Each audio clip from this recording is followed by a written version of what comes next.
Hello there. How should I say this? All by myself. I gotta do the show all by myself. Welcome, ladies and gentlemen, and genders all across the spectrum, to today's episode of JIVIN with Jack. And boy, that title is 100% accurate because it's just Jack. Actually, Austin will be joining me a little bit later, and Caiden, they're running a little bit behind, because they're on the West Coast, and people on the West Coast are very lazy. They take their time. They're not punctual. But actually, no, Austin and Caiden have stuff coming on. But let me see. What do I normally do? Oh, yes. Make sure to like, share, subscribe. Make sure you use super chats or else Tyler will fire me. I'm all by myself, unsupervised. No one's watching me. And yes, folks, this coffee is Irish. I got a Nescafe with some Bailey's Irish cream. Yes. Today we are talking Hawkeye.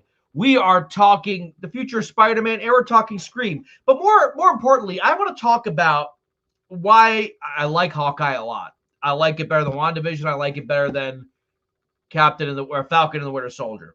I still have to measure it up against Loki. But Wilson Fisk had a small cameo. And yes, that is Vincent D'Onofrio's voice. I am very excited that Kingpin is entering the MCU, or at least the greater MCU. But at the same time, I am a little bit worried because Marvel has trouble writing scary villains. They write interesting villains. Loki's a very interesting villain, with the exception of Thanos in Infinity War, not in Endgame. In Endgame, he just became a Bond villain. And I am worried how Disney is going to write Wilson Fisk, because Disney has a proclivity, because they know that a large chunk of their fan base is children. So when you have kids, you can't have scary villains. And by scary, I mean truly monstrous. I'm talking like Wilson Fisk in Daredevil. Someone who is really violent, very scary. So on one hand, I'm excited. Kingpin is officially in the MCU, if you don't include the Netflix stuff. But how will they write Wilson Fisk? Will they write him like Wilson Fisk, or are they going to write him like, the way Joss Whedon wrote Batman? Something's definitely bleeding. But here we go. I want to say hi to everyone here. Kasutka, I was hoping you'd be here. We're going to talk Stream a little bit later. Stream Elements, bot running. I don't know who that is. Shots fired. I'm going to say Hawkeye has had me pleasantly surprised. Yeah, I know what you're thinking. You're going to say, hey, Jack, you're the one complaining that Marvel's too funny, too dopey. Sometimes it doesn't take itself too seriously. That is true. But this Hawkeye show very clearly is not meant to be taken too seriously. Like, they're not trying to be serious one moment and funny the next. It's a lot of people have compared it to very like a 90s Christmas movie. You got the sort of like campy music. You got the campy villains. And I don't mean campy to Loki getting smashed by Hulk in the Avengers Tower campy. I'm talking about campy as in the Russians who learned to do their accent from whoever trained the people who made Black Widow. They're all wearing tracksuits. I guarantee you none of these guys are Russian. They're all like, yeah, it is Hawkeye. Hello, Hawkeye. We are in the middle of New York City. We are shooting up buildings and police don't come. Aren't they afraid by attacking Hawkeye that, the Avengers might show up, whatever Avengers are left? But that's the beauty of it. Hawkeye is meant to be very tongue-in-cheek. And tonally, it is tongue-in-cheek, which is why on one hand, I'm kind of worried that Wilson Fisk is showing up, because Wilson Fisk should not be showing up in a story like this. And a lot of people are theorizing that he's not going to be the main villain. They're just setting him up for the future, maybe with a story about Echo or whatnot. But to help me with that, here we go. Pizza Dog is the MVP. Yeah, exactly. The accent. They need to get actual. There are a lot of Eastern European actors they can hire, and they do it naturally. They talk like, they sound actually Russian or Eastern European. But yeah, the Tracksuit Mafia. Now you compare those Russians to the Russians in Daredevil season 1, when you had two brothers in the gulag. They take a dead body, take the guy's rib cage, and make a shiv out of it. Yeah, I don't think they're going to do that in Hawkeye. But we have a lot to talk to you about. And surely, but here we go. Look who's here. Look at this drug-addled maniac. I'm so high right now. Really? Oh, my God. Let me tell you, I smoked the fattest bowl, right? So can I be honest with you, Jack? Go ahead. Go ahead. I forgot it was Thursday. I woke up. Oh, Caiden's here too. I just see Caiden's here. Yep, he's in the back. Exactly. So I woke up.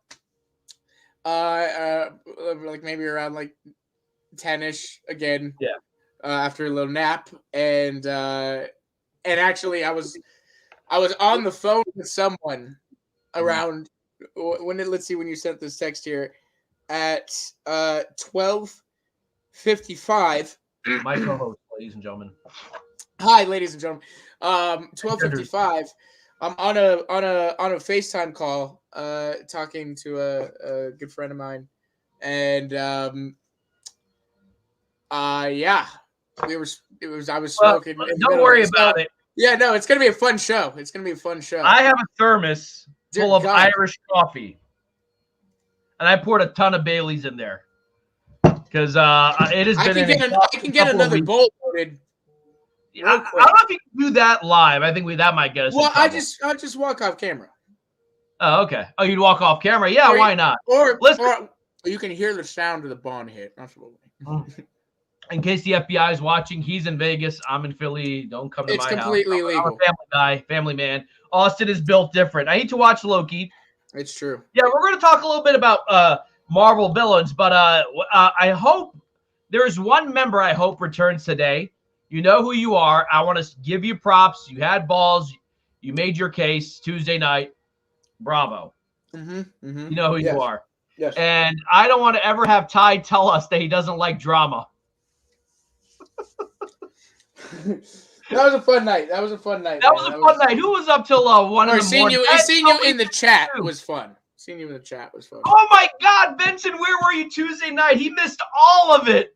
And I don't want to talk too much about that because I don't want to, make fun of anyone or anything. And that's not where I'm going with this. But holy crap, Benson, you missed Tuesday night. Oh, and Kasuka, you guys missed it all too. All the good drama happened after my show went off the air. And Ty, like a vulture, is like, I'm going to capitalize on this. Oh my God. I mean that in a loving way. Ty got some new subscribers, but I have never seen anything like that in my life. That was truly something interesting. And you know what? They achieved détente. It wasn't ugly. It was actually an interesting conversation. I give props to Saggy. Yeah, were you impressed with how it went down? Were you happy? Yeah. At first I literally was thinking it's gonna, like, at some point someone's gonna say the C word, someone's gonna make fun of the other person's looks. And no, it actually, it got heated, but actually stayed kind of civil. And I got to give props to both of them for keeping it kind of civil. And whoever the third person, Hans, who joined the chat, he was like, look, you both have issues. You both are right. You're both wrong. And I actually thought it was actually a beautiful moment. What would you have done as moderator? Well, first of all, I want to obviously, Benson, man, so sorry. Oh, no, dude. I'm sorry, Benson. I can only imagine that is just the worst. And our hearts and our prayers and thoughts are with you, man. I'm so sorry to hear that.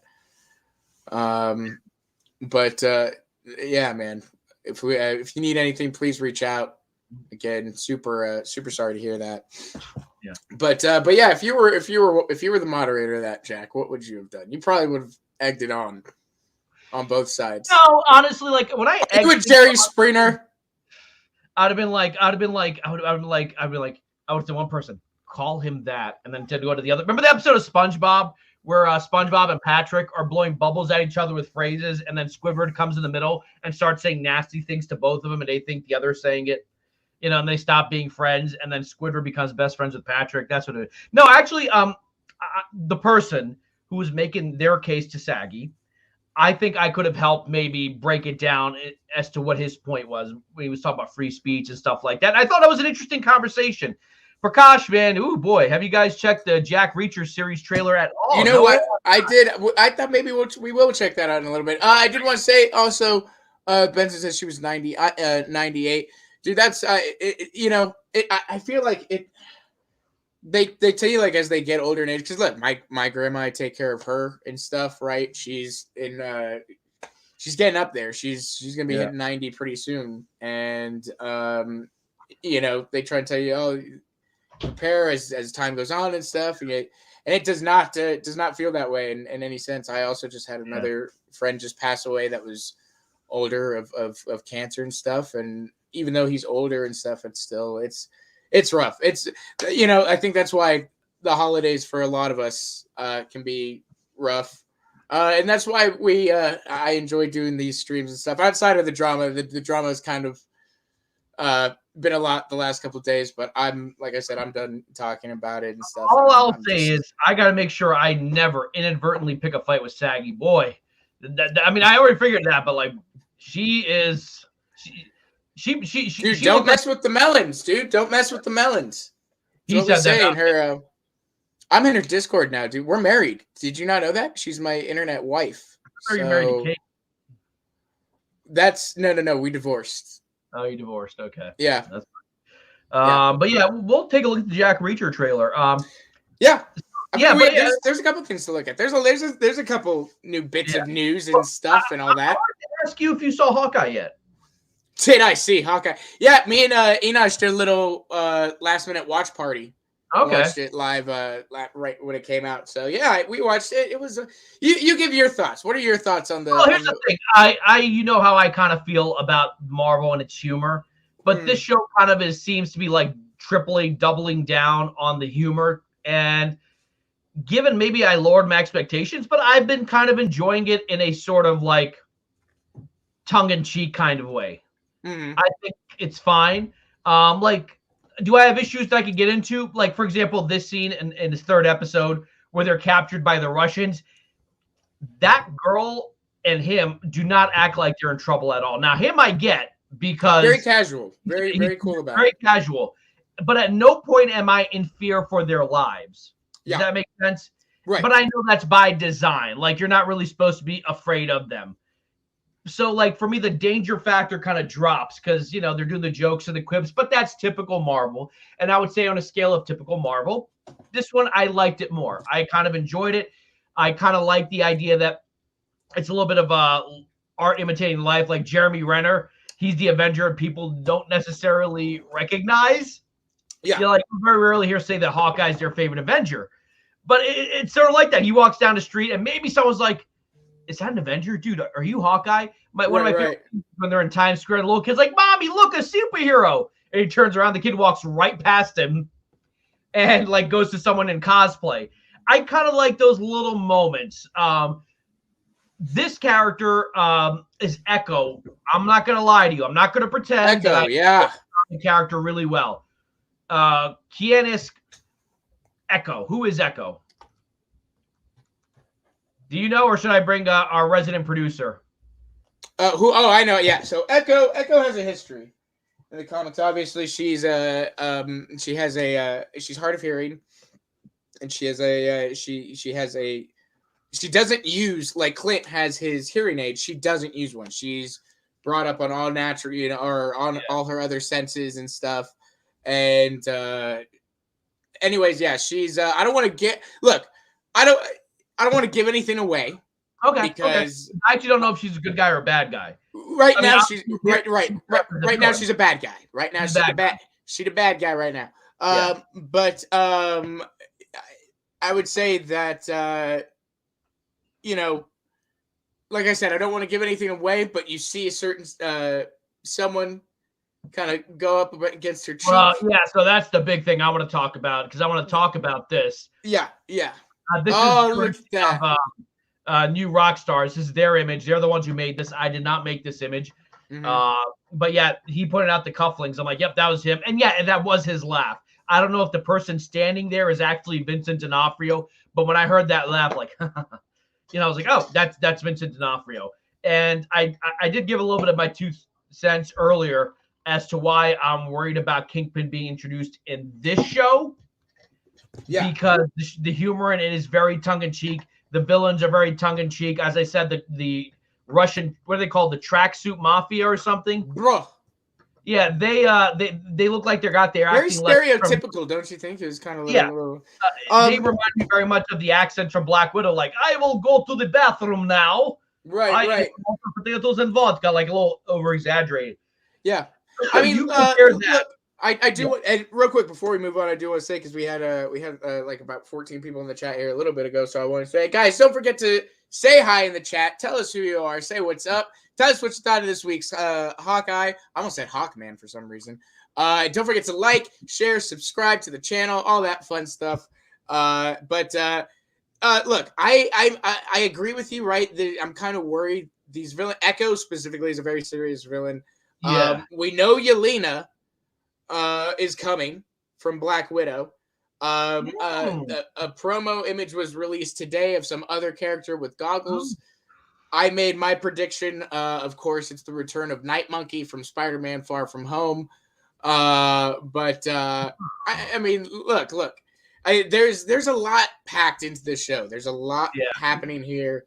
And I don't know. I kind of agree with you. There's a concern. Obviously, like you said, the chemistry between, but this is also something that me and Enosh talked about right the night of is that their relationship feels really weird.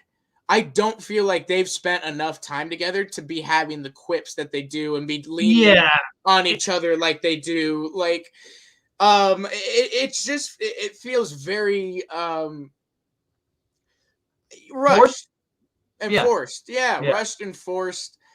Which is, I can tell you this: when you have a 45-minute 6-episode show and you start saying things are feeling rushed, ooh, that's pretty bad. But like, you feel like this is just a stepping stone. Like this, in a sense, is not really here to tell a story. They want to set up Kingpin. They want to set up Echo. They're going to set up Yelena. This is just a show to kind of get you to the next step, because it's very Christmas focused. Like, this is taking place over the course of a couple of days, and it's sort of like, hey, we need content to fill. I've enjoyed it. I've enjoyed it a lot. I know Caiden has a big crush on Haley her. Steinfeld. Well, actually, that's RJ's wife. So I know Caiden and RJ got to work that out. Yeah. But like, the one thing I thought was a little bit silly, like, she can beat up all these people, and she's like, oh yeah, I took karate in high school or something. I'm like, okay, yeah, whatever, that's fine. I'll brush that off. She took karate in high school or grade school, whatever. It does seem to be in the third episode, there's a little bit of a kind of a split in where the story is supposed to go, because it seemed like in the first episode it's going to be about the fiance. It's going to be about his connections to that guy Armand and the threats that he made to his mom. And then you have this other story with the Russian tracksuit team, her, and possibly Kingpin. And obviously these are going to connect at some point. Like I said, Yelena. Yelena. And like, there was a moment where I was like, wait, her apartment burned down. Shouldn't the cops be calling her? And it's almost like the script writer remembered that in the second half of the third episode. Like, oh crap, maybe she should get a call from the cops. And her mom's like, did I hear your apartment burned down? Yes, Mom. Oh, okay. But I really want you to like really love my new fiance. It's like, shouldn't the mom be more concerned the daughter was in a fire and that there were people, you know what I mean? It sort of feels like they have a lot of good ideas and they're just kind of cramming them in. Again, the next we talked about exactly. But there's 3 episodes left. We talked about that this is for sure the most negligent, worst mother. Oh, let me say hi to Austin in the chat. Hi, Austin Lean. Hi, Austin. Great to see you, man. Always a pleasure. That guy is great. He's just so great. But anyways, no, it's and here's the other thing too. I have an issue, right? Every time that these shows start, these interviewers always ask them, hey, so what's your favorite episode? So, first of all, I would hope that all of your episodes are your babies and are good and all that stuff. But I would, for the most part, hope that your favorite and best episode, or what's the best episode? What's the episode people should look forward to most? Right, would be the finale, because that's what we're building up to and what we're leading up to and stuff. And the director of Hawkeye said that her episode she looks forward to most is episode 5. Mm-hmm. So, which is the episode before No Way Home, and all that. But I don't know. How do you feel about these episodes? Because I said this in the last couple of shows too. It's like the episode before the finale almost feels better or more like the finale, with the exception of Loki. Yeah. This has been a problem with serialized television. is that they realize, okay, people like longer stories, longer arcs. So what we're going to do is we're really going to kind of hold off on the story until the last few episodes. And that's kind of dangerous in my opinion, because then you have a lot of, and this is not just Marvel. Netflix has done this.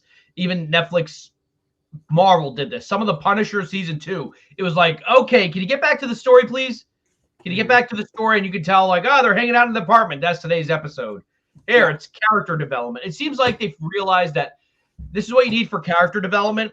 This is what you need for growth. This is what you need for drama. And then they write. It's like they put the Lego pieces in the right spot, but it doesn't feel right. It doesn't feel organic sometimes with the character development, with the drama, with the dialogue.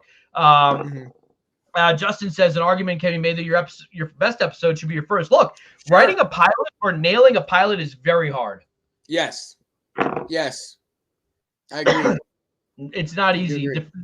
The first episode of Friends, forget the first episode. The first season of Friends is not that great. It took time for them to figure it out. Some of the greatest shows. Breaking Bad probably has a really good pilot, but even that doesn't sell how good the show is eventually going to get. But Game of Thrones' pilot is very meh. It's just setting up a much larger story that is yet to come into. So, yeah, writing a good pilot is very hard. I thought the first episode of this, it set the tone. I liked it.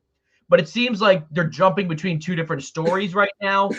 And at some point, Echo is going to find out that, what's his face?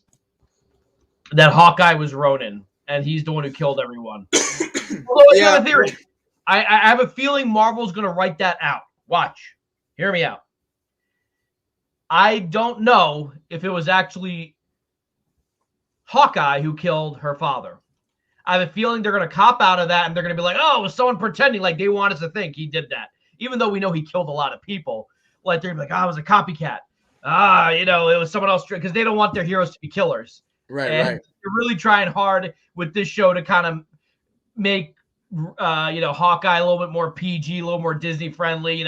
He's doing, what was that, LARPing? It's much lighter. It is. It's much lighter in tone and stuff. And than I expected it to be. I would have wanted a little bit more serious, even because it's not even. Yeah, you can't even really compare it to Die Hard because like Die Hard still had more of that brutality and grit, and I've only seen clips of Die Hard too, so that's the funny thing.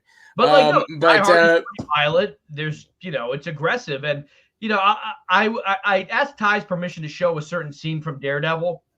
And Ty did you get said permission? Yeah, well, no, because he said don't let the audio play too much, but I'm like, it's a dialogue scene, like But the idea was I wanted to show the type of writing that was in that show, especially with Kingpin, because if people haven't watched the Netflix series or even read the comic books, when I see Kingpin popping up in this show, I'm a little bit worried. Is this going to end with him getting beaten up by her while they're making quips? I don't think so. I hope not. I certainly hope not. I can tell you that. But no, for me so far, it's a meh show. It's really meh. To be honest with you, my expectations were very low, just because I haven't been too happy with too much of Marvel's product recently. That being said, I'm excited for Spider-Man. I got my tickets and everything. I think that will be either a home run or a bases clearing double, to use use a baseball metaphor. It's going to score some points. I think it's going to be better. Whether it meets all the expectations that everyone has kind of littered on it, I don't know. I think it should. I think it might, but it might not, because the expectations can somehow exceed, what they had planned in the first place. So we'll see. But how do you think that Kingpin is going to be the ultimate big baddie because they keep referring to Uncle this, Uncle that? Or do you think he's just going to stay in the background? Because to be honest with you, we actually don't see Kingpin in Daredevil until like episode 4. He's not in the first 2 episodes. Like they kind of build him up. Right. Yeah. Same with they're doing that a lot with this series. It feels of course you like Falcon, Justin. That speech at the end that Sam gave seems like it was written by you. Oh my God! Hey, that speech was great. That show's meant to me, but that speech is great. That is a speech that Steve Rogers would have said himself. Yes, but he knew better not to give it. He was like, I'd rather get old and die. You're but terrible. What do you is Kingpin going to be the villain in this, or are they just setting him up like Kang and Loki. Like you see him at the end, but he's not really Kang. But he's not really Kingpin. He's nice. He's you know what I mean? Fat bastard. No, for us. The cartoon scene was excellent. Spherical Man. I'm going to talk about that too. Yeah. So now here's the other issue I had with this episode too. What was the point of this episode? So here's the thing. It wasn't that it was a filler episode because they didn't really give us anything besides those opening 7 minutes of Echo's little backstory. Yeah. And I kind of felt like it was like, here, girl, bad things happened to her, and I feel bad for her. Now, evil. She killed people. Like I said, if the profile character, bad thing happened to character, that creates drama. Like you can see the writers making the notes.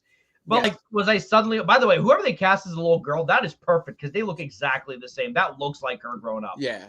That little girl's adorable. But I mean, look, the whole thing was basically a chase. Andrew, what's up, man? The whole thing was basically a chase sequence. Filmed well, like I give him that. You know what, man? I was kind of waiting. Where's the NYPD? Like they never show up at all. I'm like, I'm waiting for the cops. Yeah, they're destroying the city. Nobody's caring.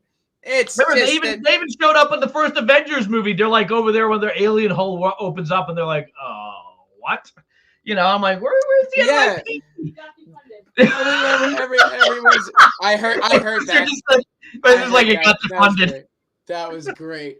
Yeah, I mean, literally, we were asking the same things in the episode, like, what is going on here? It was this show, honestly, it's pretty messy. They're very dependent on this stylized choreography and fight scenes that, to me, just feel so staged, so choreographed. Every single one. With the bottles from her hand-to-hand combat to this whole thing in the car sequence where she and it's just like everything like dude, this is also staged. It's also I'm not even into it in that it feels really lazy. Can I say that? I felt like that's what I'm saying. This is the laziest of the Marvel shows that I've watched. I'll say this: what you're saying right now about this show, I kind of felt going back to what was the first one that came out.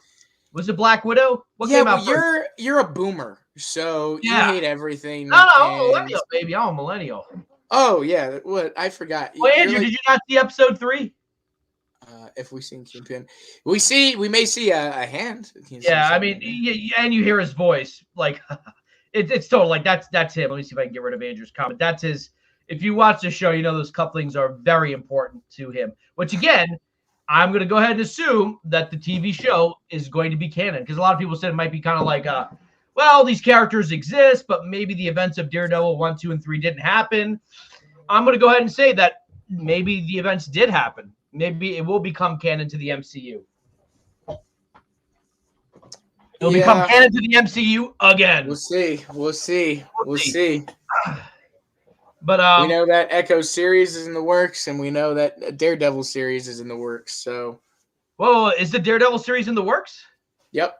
Oh yeah, that's right. We reported on it on my show. That you did actually. That there's a what is it called? A call sheet? What is it called? A call sheet? Yep.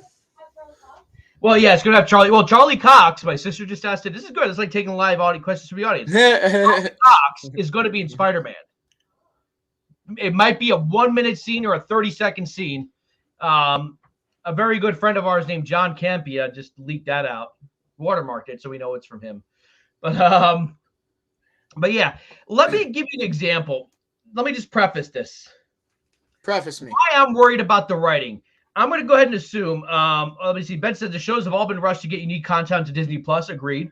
They will improve when the content increases. Thanks for the builders are shot. What's the builders are shot? Did you guys see my butt? I guess when you stood up. I stood up, yeah. Oh, there you go. Now we have nudity on our show. Yeah. Charlie Cox might know if D'Onofrio was Wilson Fisk and Hawkeye. See the connect. Yep. Yeah, and I think you or Caiden were the ones who said that isn't it a coincidence that Hawkeye is going to be starting or near completion right as Spider-Man comes out. One of you two made that connection. And supposedly Matt Murdock is going to be in Spider-Man No Way Home, maybe in a 1-minute scene. Maybe he has a bigger scene. Maybe he's just in the post-credit scene.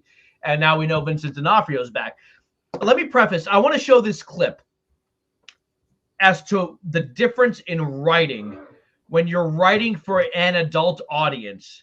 And I want you to think about this scene we're about to watch. It's from Daredevil Season 2. Wilson Fisk is in prison. Matt Murdock got him convicted. Now, Matt Murdock suspects that Wilson Fisk had the Punisher released, like he did something. Watch the dialogue, the acting. There's no goddamn quips. There's no jokes. And even though Wilson Fisk has none of the superpowers that any Marvel villains has, he is more terrifying, in my opinion. So hopefully this will probably get it'll probably get a shutdown. Ty was going to try to manipulate the audio or, do a little something. So let me see. I want you guys to get a vision of, like, if you guys haven't seen this. So this is Matt Murdock. He's with the lawyer. He's going to go and sit with Wilson Fisk. Oh, my God. In every fight scene. No, he hasn't even offered. Reach around. Benson.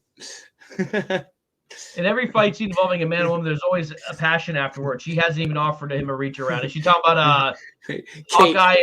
Kate to Hawkeye. Oh, boy. Yeah, I know, right? Oh, well. Okay, now I want you guys to watch this scene. Watch the way Kingpin behaves. Look at the acting intensity. Tell me if Marvel. So why did I show that very long scene? The point is the way it built and got very intense, very explosive, and a little bit of blood, trickling down here. You could get away with that in a PG-13 movie. And I will say this even about DC, even then they're bad movies. Movie that I like, but other people don't like. Birds of Prey. What's his name? Ian McGregor's character. Flat out has a family hanging upside down, slits their throats, and it offers to save one girl, but it's like, oh, is that snot? And kills her. Just a vulgar character. There's nothing likable about that guy. Now, interesting, you could make a case that there are aspects of Wilson Fisk that are likable. He's very vulnerable. In fact, up until the point he explodes, he almost looks scared, and then he just breaks his cups. Did we get taken down? Yep. Did we Son of a bitch. What happens? Do we have to start another stream? No. We just got. I think we have to dispute it. It says stream unavailable, stream suspended. Caiden, what do we do? Now, where's Caiden? Caiden, do you know what to do? Yeah, I'm gonna do something real quick. Okay. All right. Cool. We're coming back. Stand by. Yeah, Ty said he was gonna download it and do something with it. But here's what worries me. That wasn't even a Netflix. Someone else uploaded, a private user uploaded that. Oh, that's probably why. No, but isn't that how come they're allowed to do it then? That's what always blows my mind. How are they able to rip it from Netflix, put it on, and then you have millions of people watching it? Honestly, this day has been disastrous. I'm okay if we just end the show. No, No, God. Jack's in trouble. YouTube is trash. Trouble. It says there's no restrictions right now. What the heck? It's still monetized. Still, so do we need to start another stream or what? I think so. Yeah. Yeah. All right. Hold on. Let's. Somebody call. Oh, we're back. We're back. Hey, we're back. We're back.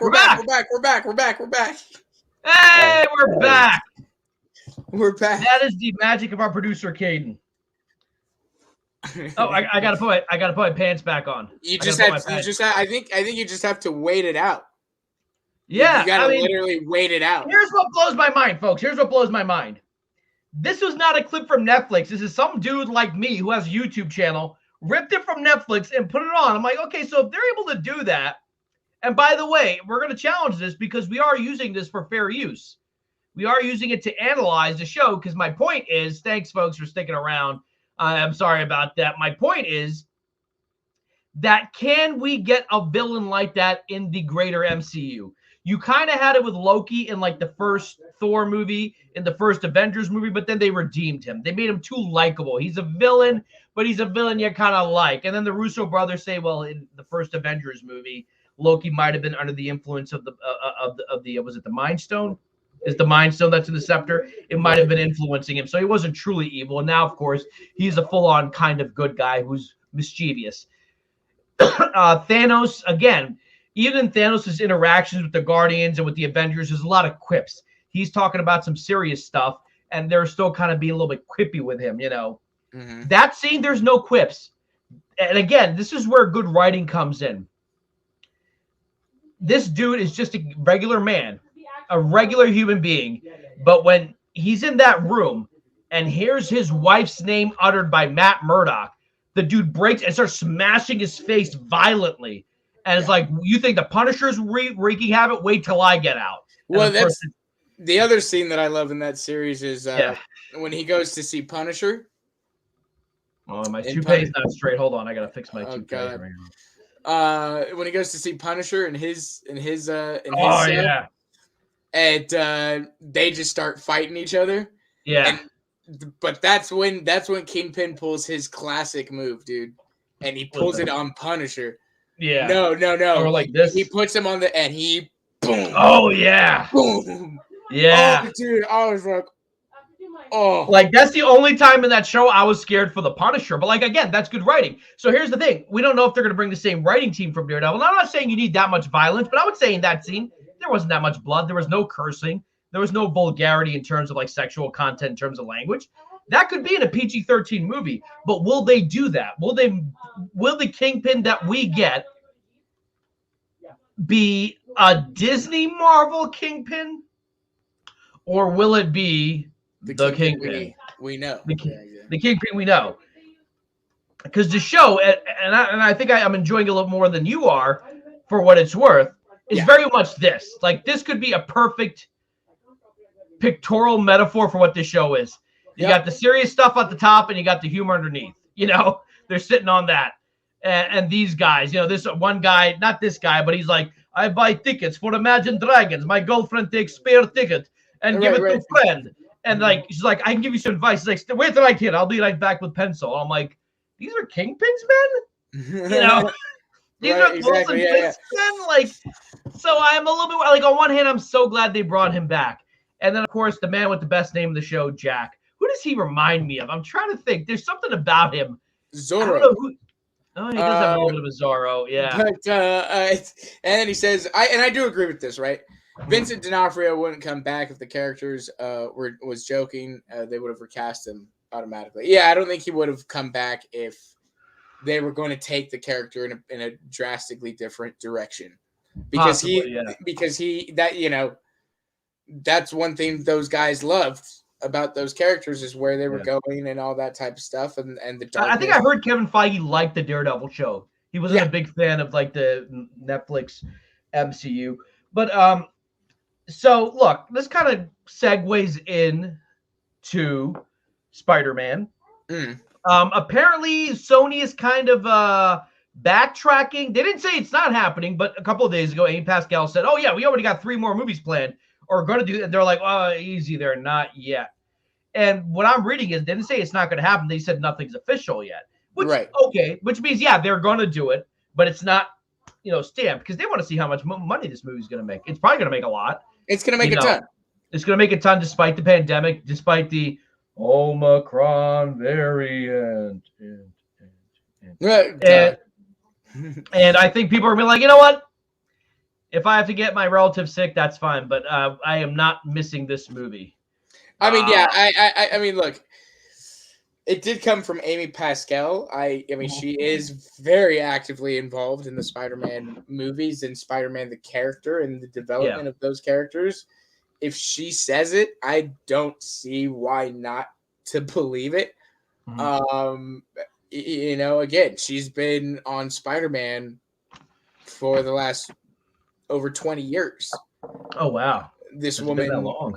I mean, this woman's been involved with these characters and stuff. I don't see why, she would be lying or egging people on. And if she is, look, this could be, we've seen this done before too. A strategy, different business people and stuff will say, because look, it may not be official yet. They may be still in the talks. Well, or what RJ's saying.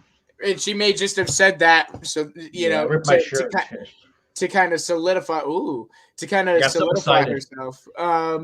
They're going to sign on the dotted line very soon and make an official announcement right before No Way Home opens or right before. Yeah. Probably, yeah. And I think that's what I think people were panicking, like, oh, crap, it's not happening. No, they just said that it's not official, meaning that that's probably what they want to do. But they have to dot some I's, cross some T's. I am pretty sure Tom Holland is going to be getting a much bigger paycheck now. He may I don't know if he's going to be able to get RDJ money, but he could ask for RDJ money, maybe get $10 million less. But right now, he is the biggest star left of the old pre-phase 3. Pre-phase 4. I would say, you still have Thor. You still have Thor. That's right. You still have Thor. But coming out now, I mean, Thor was, what, a year away? Yeah. Assuming it's already 2022. I mean, we have less than, 29 days. And it seems like I might be wrong, but I don't think Thor's story is going to connect with anything larger. I might be wrong. But I'm very confident and almost damn sure that whatever happens in Spider-Man No Way Home is going to resonate throughout Phase 4, however long that is. However long, oh my God, sorry, everyone's fighting and the mic's picking it up. Sorry about that, guys. However long Phase 4 lasts, that this story is going to have consequences, whether it's opening up the multiverse, whether it's introducing new characters, some old characters. I don't know if Thor Love and Thunder is going to necessarily do that. Do you know what I'm saying? Like, it might just be a very self-contained story. I could be wrong. I don't read spoilers, unlike my co-host who goes out his way to find spoilers so he enjoys the movie even less. No, even more. Yeah, you're right. You're right, Anthony. I'm with. I think Amy knows what she's talking about. Probably, she's the one developing these things with Feige. Andrew says, "I'm going to pass. If it was Sam Raimi's Spider-Man 4, then I'd be happy." I love you, man. Were you on Tuesday when I said that? I wouldn't be surprised if Sony was like, you know what? They have 3 Batman over at Warner Brothers. They got Ben Affleck, Michael Keaton, and him. Why don't we let Sony Marvel be Tom Holland? Why don't we bring back Tobey Maguire? Why don't we bring back Andrew Garfield? Why don't we do our own Amazing Spider-Man 3? Tobey won't come back because he's too old and he's over it. This is his setup. And you know what? You could have said the same thing on Michael Keaton. Michael Keaton had put this role in the rear view mirror. But Tobey is not Michael. Like that's the thing. Like and look, hey man, things have their time. Tobey had his time. It was a good thing. I'm kind of excited for the development of these new 4 movies with Tom. They're going to be darker. They're going to be him more grown up. It's just not plausible to have a Tobey Maguire Spider-Man 4. It's just not plausible. On top of it, Raimi doesn't like Sony. It's just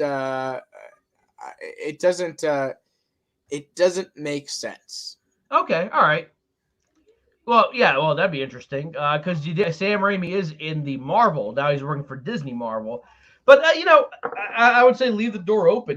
Next year, I mean, as comic book fans, we're going to get 3 Batman. We're going to have possibly 3 Spider-Man in less than a month on screen for the first time ever. Do you think it'll be cheesy if they do that meme where they all point at each other? I know people want to see that, but I think that might be going a little too far. It's like how everyone said that. Far. Now, if they did like in a Spider-Verse movie, that'd be great. Yeah. And get the voice actors of all the Spider-Men. Yeah. That'd be great. Did you remember when Infinity War was coming out? Everyone's like, "Oh, dude, Doctor Strange and Tony should have a scene where one of them says, 'No shit, Sherlock,' because they both played Sherlock." And Benedict Cumberbatch's like, "No, we're not going to do that." And I know everyone wants to see where the 3 of them point at each other. I think that'd be going way too far. He's not mine, Andrew. He's the fan. Spider 3 is. I've only seen Spider-Man 3. I saw it in theaters, and then I bought the DVD. I changed my mind. I could not watch it again. At least he admits it's a guilty pleasure because it's not a good movie. But in hindsight, I can enjoy Batman and Robin sometimes. Not that I go back and watch it, but because I knew that eventually Batman Begins came out. Like if that was the last Batman movie they ever made, it'd be like, oh my God, they killed it. But because it led to Warner Brothers kind of getting their act together and giving us Christopher Nolan's Dark Knight movies and subsequently the Zack Snyder films. I'm like, okay, that's its legacy. It was so bad that they did a huge course correction and gave us something good. Right. Let's see. I mean, with Spider-Man 3, it led to The Amazing Spider-Man, which the first one I liked. Right. I still haven't seen the second one. I do know I saw the end of the second one. You've never seen the second one? All I know is that the great John Adams himself, with the Paul Giamatti, does a really bad Russian accent or some kind of accent. And whoever taught him taught the cast of Black Widow, and whoever taught them taught the Russian tracksuit mafia. Like how to do really bad accent. Vodka. Interesting. Bradley, hey Brad, how you doing? No, Brad, is that you with the T1000, or is that the Silver Surfer in your picture? Or it kind of looks like Patrick Stewart.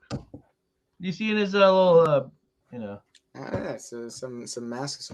I really feel like after Spider-Man 3 came out, the franchise died. Toby's franchise died after Spider-Man 3 came out. And that's for sure. Just like the Suicide Squad Squad, it made money, it just didn't do well. Benson, Spider-Man 4, Maguire has to fight the arthritis. Tobey Maguire, he can't be that old. I mean, he's gonna hit 50 pretty soon. Oh, really? Let's see. The MCU shattered on my love for the character. That's how he's 46. Yeah. That's fine. I mean, look, I understand that, but I would say, look, they're talking about going in a new direction for this new trilogy and stuff. Have an open mind, you know. Spider-Man 3 isn't nearly as bad as people think it is, but it's the worst of the trilogy. Yeah, it is. Yeah. Let's see. How is the Spider-Man franchise is dead after? God, everybody play nice. Listen, after Tuesday, this is like so nice. This is so polite. This is so friendly. Is Spider-Man Downton Abbey?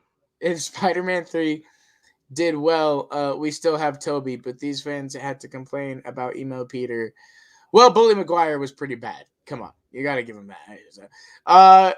Man, yeah, we probably would have gotten a Spider-Man 4 if Spider-Man 3 had been. Oh, Caesar, Julius Caesar. But, hold on. But even then, right? Okay. But even then, like, he could have only gone on for so long. Like what? Spider-Man maybe 6. If all those movies makes a good point. Has he done anything post Spider-Man? The Great Gatsby. The Great Gatsby. And that's it, I guess. I mean, he hasn't done anything really of consequence. I'm not. I do actually like him outside of the Spider-Man movies. I think he's an okay. I saw actor. Seabiscuit once, which is a good I saw Seabiscuit. Cider House Rules. Did a great movie called Pleasantville. Pleasantville, yeah, with what's her name? Reese. Legally Blonde. Reese Witherspoon. Yeah. Andrew, be nice. Let's see. The reason Spider-Man 4 didn't happen wasn't because. Oh, Benson, I got one for you right now. Spider-Man: No Way Home. Huge movie. Hit movie. Great Gatsby was a hit movie, was it not? Yeah, I think it did pretty well. I mean, it wasn't a mega blockbuster $2 billion film. I don't know. You know, I was in high school when that came out, and like we just blockbuster is such a relative term. Like RoboCop in 1987 cost like $20 million to make, made $90 million worldwide. Boss Baby. Blockbuster. He was in Boss Baby. That's right. Boss Baby. Let's see. The reason Spider-Man 4 didn't happen was because Raimi wanted more time to have a proper break into. Yeah. For the longest time, Spider-Man 4 was supposed to happen. I think what happened was the rights were about to expire, and Sony's like, "All right, let's just do a new one."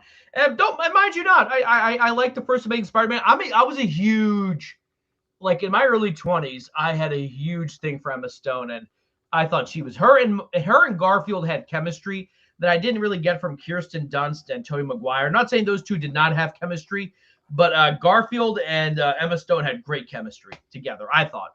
I loved the Amazing Spider-Man movies. I think those movies I loved. I mean, look, I grew up with Tobey and stuff, but watching the Amazing Spider-Man movies for me, man, I think was probably like some of the first times I remember getting super excited in the theaters. Like I love those movies. Then why did we not have Tobey after? I know. Let's see. I just put. Oh God. RJ, you like Hawkeye? I don't know. Oh, RJ probably likes Hawkeye. Gatsby's budget 100 million, and it scrapped over 300 million. So knowing films must take 3 times their budget back. No, it wasn't. But still, 300 million for enough. I'm not saying it may not have been profitable, but it was certainly was, I think, more popular than a movie about the Great Gatsby should be. I mean, Great Gatsby is a great book, but you don't expect it to make $300 million. And a lot of that too. If you make a movie out of Moby Dick is one of the greatest novels of all time. But if we were to make 300 million, I'd be like, damn. All right. Yep. Oh boy, this whiskey's starting to hit me. No, I'm just kidding. Oh God, but having a lot. Jack is like, back in my day. Back in my day, we used dial-up internet. We didn't have this fancy T1 high-speed internet. You know what? No. Homecoming is the worst Spider-Man movie ever. That movie is such a wreck and just all over the place. As far as not even as I have far to as, watch Far From Home again. not even as far as Tom as Peter, but just the story and the mess. My sweater. Look at that. I can't stand Homecoming. I can't even watch Homecoming. I really don't like that. There's another example. Like, okay, so the villain is Adrian Toomes. Michael Keaton gives a great performance, but they don't want to make him too evil because they know they have to kind of make him likable. And like Willem Dafoe's Green Goblin, as campy as he could get, was evil. The dude literally holds like a bus full of children, or like a trolley full of children, like drops them. It may not be grotesque, but you're like, damn, this guy's about to kill kids just to piss off Spider-Man, Right. They need to make their villains scary again. I agree. No, it is no. Winter Soldier, is pretty much a villain up until the end when you realize it's not his fault, but he was pretty terrifying. Like, if you didn't know that it's Bucky Barnes, dude, this guy's crazy. He almost killed Nick Fury. Like, he's just blowing up cars left and right, police cars. Just that scene in Winter Soldier when they're fighting on the freeway, you see a cop car come, and it just blows up. He just blows it up, no hesitation. You're like, damn, this guy's a ruthless murderer. He is scary. And then you're like, oh, it's Bucky. It's all right. We forgive you, Bucky, because you're so good looking. I mean, look, as far as because I know people are talking about the Spider-Man movies here, because of the take I mentioned. Let's see. First of all, I agree. Benson Garfield is a better Spider-Man than Holland. Totally agree. Let's see. Homecoming is 10 times better. Nah, not at all. Austin, I need to watch Homecoming with you because I have no understanding as how you don't like Homecoming. I'm way too far behind. I do like Far From. I thought Far From Home was a lot better because even though I'm not a big fan of him being out of the country part, it does allow Peter to kind of be on his own in an environment. It allows him. It's the first movie that allows him to grow. Yeah. On his own in different ways and things like that in the MCU that I thought Homecoming, man, was just so messy. First of all, you have that whole tease of, okay, is that girl MJ is the daughter or what, or not? I wasn't a big fan of that. And I wasn't a big fan of how they revealed it at the end. The only good part about that movie was Vulture. Was Michael Keaton. At least Vulture doesn't go after Spider-Man. And then there's the whole end of Avengers 1, and it says 8 years later. And I am tired of this whole thing, especially with Spider-Man, that it's like, why is it all, they're all something because of Stark, it feels like. Or wasn't it was an event of the Avengers that his stuff was destroyed or whatever. Oh, they did that in Hawkeye. The girl's dad died. It's like, oh my gosh. By the way, in Hawkeye, I feel like they're really underusing Vera Farmiga. She is a phenomenal actress. I mean, if you ask me, Vulture's motivation in Homecoming is just as silly as Jamie Foxx's in The Amazing Spider-Man 2. I think Vulture is what? Well, I think they're both dumb. They're both dumb. They're both silly, stupid motivations. But for sure. Yeah, hold on. I agree with RJ. I did not see that coming because I wasn't even a connection I was willing to make. Like, oh, that's it. No. And I like that girl a little bit better. She had charm. I did, but I was just Liz? like, why do I care if it's not MJ or Gwen or something? Like, I just really hated that. I was like, now you're just wasting my freaking time. I mean, he's had other girlfriends though. Yeah, I know. With Batman, everyone always says Catwoman, but like the dude's been with like so many other women. He's been with Vicky Vale. He's been with Wonder Woman. I know. With Wonder Black Woman? Canary. Did you say Wonder Woman? He's been with Wonder Woman, hasn't he? Spider-Man's been with Wonder Woman? Batman. I'm saying just like Batman, everyone always says Catwoman. Gotcha. But like he's had many other loves. Talia al Ghul. So the same way Spider-Man. Batman though, Spider-Man's a little bit different. He's got but he still gets the girl. Yeah, Vera Farmiga. I give props to Katsuka. Katsuka's only here for Scream, and we are going to get to Scream at some point. I do assure you. That's where we kick Caiden or Austin out and replace it with Caiden. Wait, so what? With the old. I said we're out with the old and with the who? I did not. Let's see. This I agree with. I think the first two Spider-Man. Here's the thing: the first two Spider-Mans were really good at putting Peter's back up against the wall, really putting his back up against the wall. Oh yeah, and RJ said TASM 2 is very messy. Yeah, I agree. TASM 2 is messy. I enjoy it. I still have to watch it. Is it on Stars or something? It's messy, but it feels more like a Spider-Man movie than Homecoming. Let me see. The Amazing. I might have to watch this movie, Spider-Man. Wait, it came out in 2012, so this came out the same year as the Avengers. The Amazing Spider-Man 2. Yeah. Oh wow. Wow. That's crazy. And so wait, when does Civil War happen? That's 3 years later, 4 years later? No, Amazing Spider-Man 2 was 2014, I think. Oh, wow. Oh, yeah, Amazing Spider-Man 1 was 2012. Oh, wow. So wait, 2014. So 2 years later, you have the Tom Holland film. Wow, that's kind of crazy. Or Tom Holland showing up in Civil War, at least. I'm here for Hawkeye, too. I enjoyed it, too. Yeah, I'll debate any MCU defender. Well, here's the thing. They put stakes in it. Like, I was watching, there's a YouTuber called High Top Films, and he says he likes Homecoming better than Spider-Man 2, because in Spider-Man 2, Peter quits being Spider-Man and is selfish. But in Spider-Man Homecoming, Peter doesn't quit. He actually goes without his high-tech suit to fight Vulture. But I'm saying, if you've ever read the comics, Spider-Man has always felt, at least in his early days, that his gifts, his responsibility were a bit of a curse.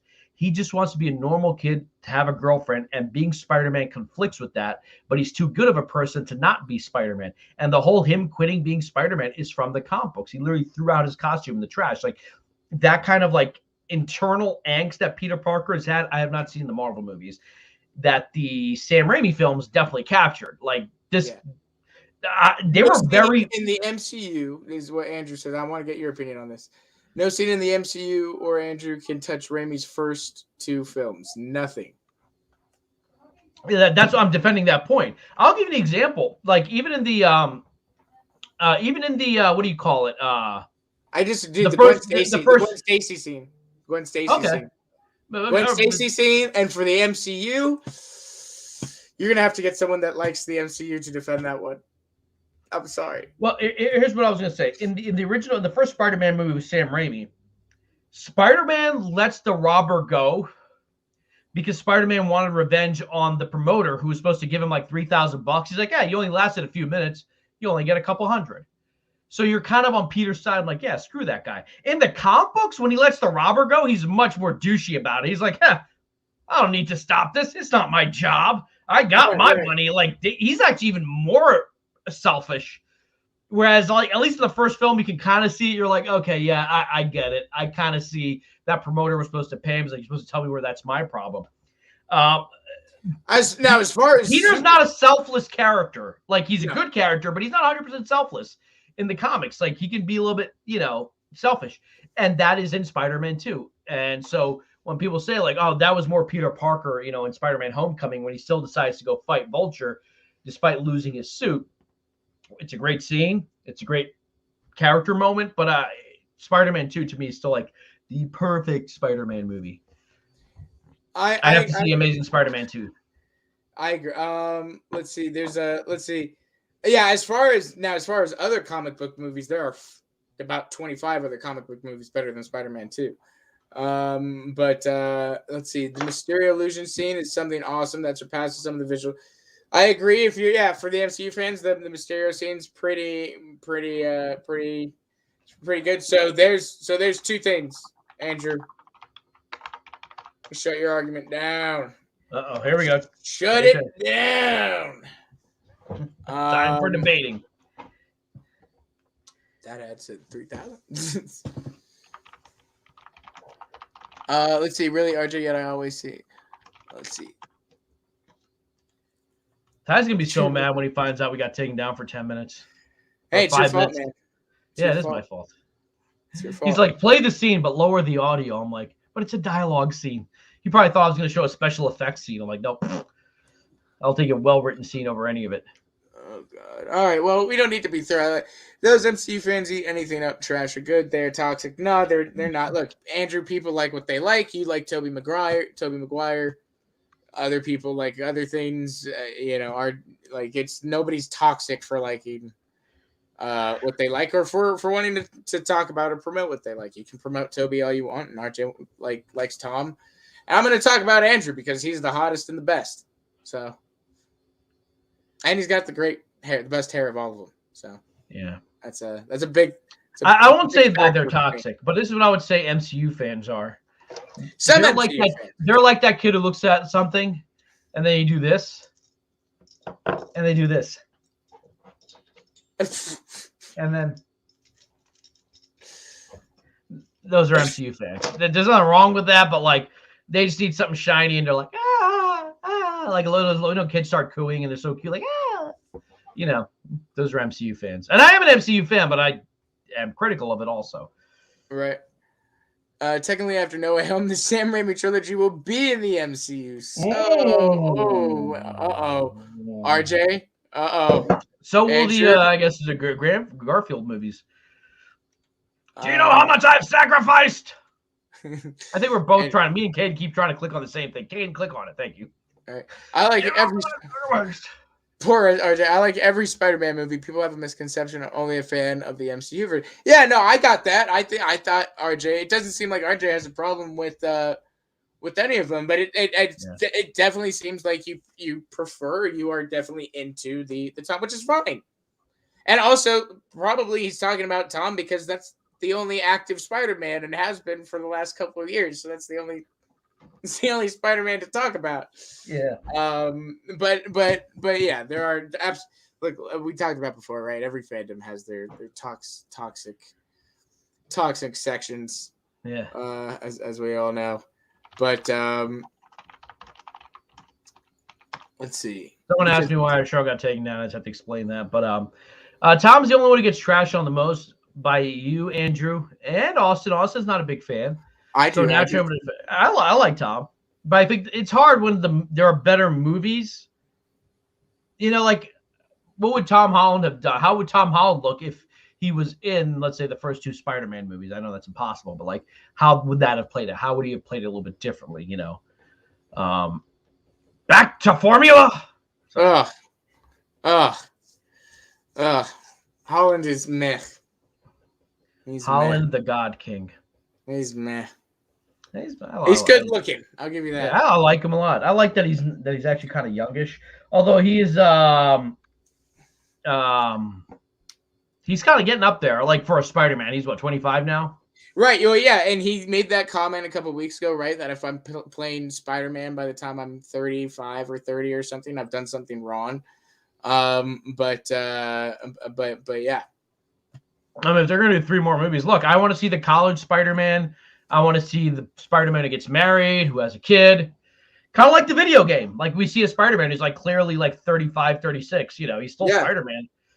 I don't know. But he got things to do. He got kids to take to school. Hold on. How old is Spider-Man in video game? PS4. No, that's telling me how long ago the video. How old is Peter Parker in Spider-Man video game? There we go. That's a better question. Oh my God. Wait, he's 23? He's 23 in that game? Okay. All right. Yeah. I thought he was like pushing 30 or whatever. You know what I'm thinking of? I'm thinking of the multiverse movie. I think in that one he's older. Like the first Peter we meet, the one who meets Miles Morales. Right. Yeah, that one. He's like in his 30s. Yeah, yeah. Right. There are a lot of stories of Spider-Man in his 30s. There's nothing wrong with that. He gets older. I'll keep caping. You can't stop me. What's up? I know Nicotina was saying. Oh, Nicotina's here. Hey. Bradley says, scrap that. Bully Maguire is clearly the God King. That I can get behind. Behind that. All right, yep, there we go. I literally remember the theater going, like exhaling like that when that scene happened. You mean loving it? Oh my God. You mean loving it? There. A lot of things went bad in my life in 2007, but that movie was not helping. That movie, it was like, oh, when's that Batman 2 movie coming out? You know, when's the next Batman Begins? It wasn't even called The Dark Knight yet. We're like, when's that coming out? That's cinema. God. I agree. It's cinema. It's Martin Scorsese approved. Right. You know, you can do that in the video game, the Spider-Man video game. If you drop down to and just start walking, he'll start doing this. Like he'll start doing the Spider-Man 3 stuff. You have to press certain buttons and he'll start like pointing at the fans. No. He can do that in the Spider-Man video game. Is amazing. That's great. I remember Spider-Man 2 video game, man. That was so lit. Yeah, oh my God, on the PlayStation 2. Oh, that was so lit on the PlayStation 2. Yep, my cousin had a PlayStation 2. He brought it over. Mm-hmm. I sat here swinging for hours one night. I was a little kid too. I was like, they should have a post-credit scene where all three actors do the Bully Maguire dance. Dude, okay, Bradley talks about this a lot. Walk out of the theater, I'm walking out of the theater. That happens, I'm walking out. I'm going, all right. Well, the movie's already over and he already paid for it, you know. I'm getting my money back. For at the end of the movie, after the credits play.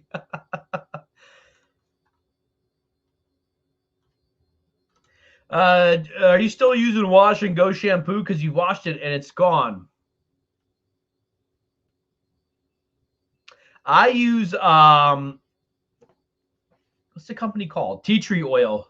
I don't know what the company's called, but it's a very expensive bottle. It's very nice. Oh my God. I want to see what Benson's face looks like. Yeah, Benson. You know what, Benson? I invite you to come on my show to talk about this. Benson has no idea what happened Tuesday night. That's all you, man. That's all you. That's all you, man. Benson's best friend, man. You should have seen. It's not on me, okay? I never saw a fan or a viewer get that much attention. Benson, you missed Tuesday night. Watch Ty's broadcast Tuesday night. You're gonna love it just like you love Bat Wheels. Mm-hmm. I'm going to hurt you the next time. Uncharted will suck. I hope it's good. I mean, so it looked fine. Andrew, that's the only movie you're going to bring up. Wow, of course you haven't seen Tom Holland. All the movies plus movies not even know yet. What an idiot. What has he done? He did that. What was the movie he did with the Russo brothers that kind of came and went, where he was like a war veteran? Cherry. Yeah. Did you see that? It was terrible. Did you say terrible? It was pretty. I think I did see it. It was pretty bad. Yeah. It was Cherry movie. It was pretty bad. That came out this year. 37% Rotten Tomatoes, 1.5 out of 5 from IndieWire, 6.6 on IMDb. Really? So this is the first.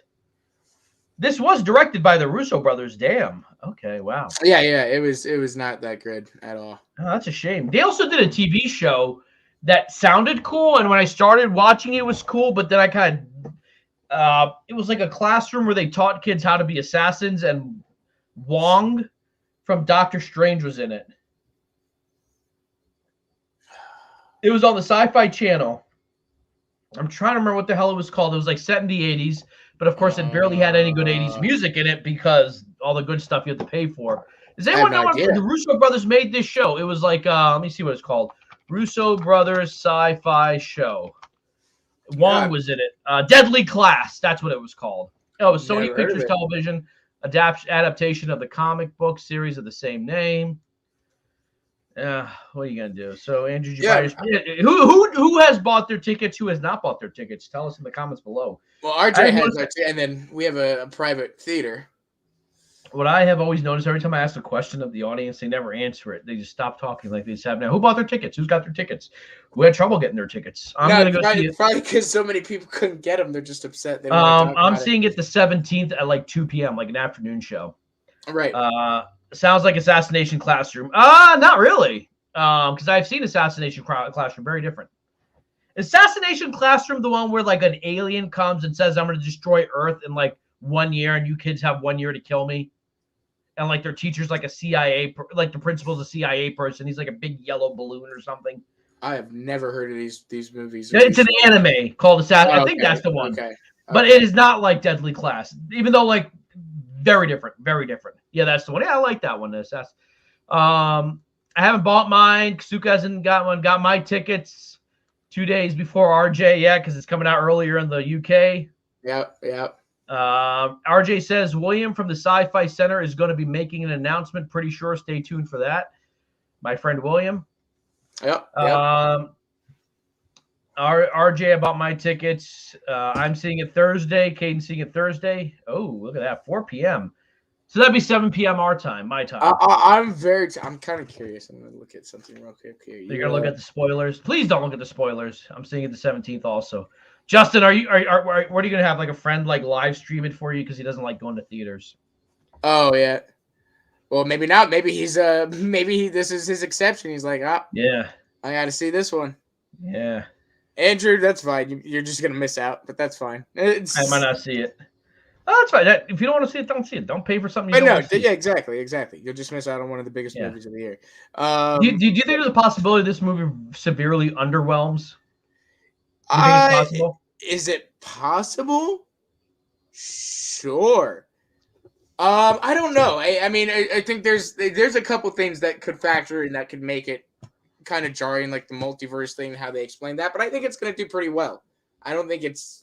No, I mean, I don't do financially, but do you think like there's so much effing hype that maybe this has happened with movies? Maybe where like there's so much hype and then it just doesn't deliver.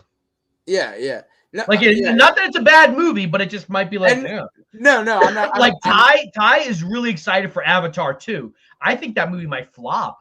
Maybe not flop, but I don't think it's going to be as huge a deal as that first one was. And let me clarify something. Yeah. And let me clarify something. I'm not laughing at you. I just thought it was funny.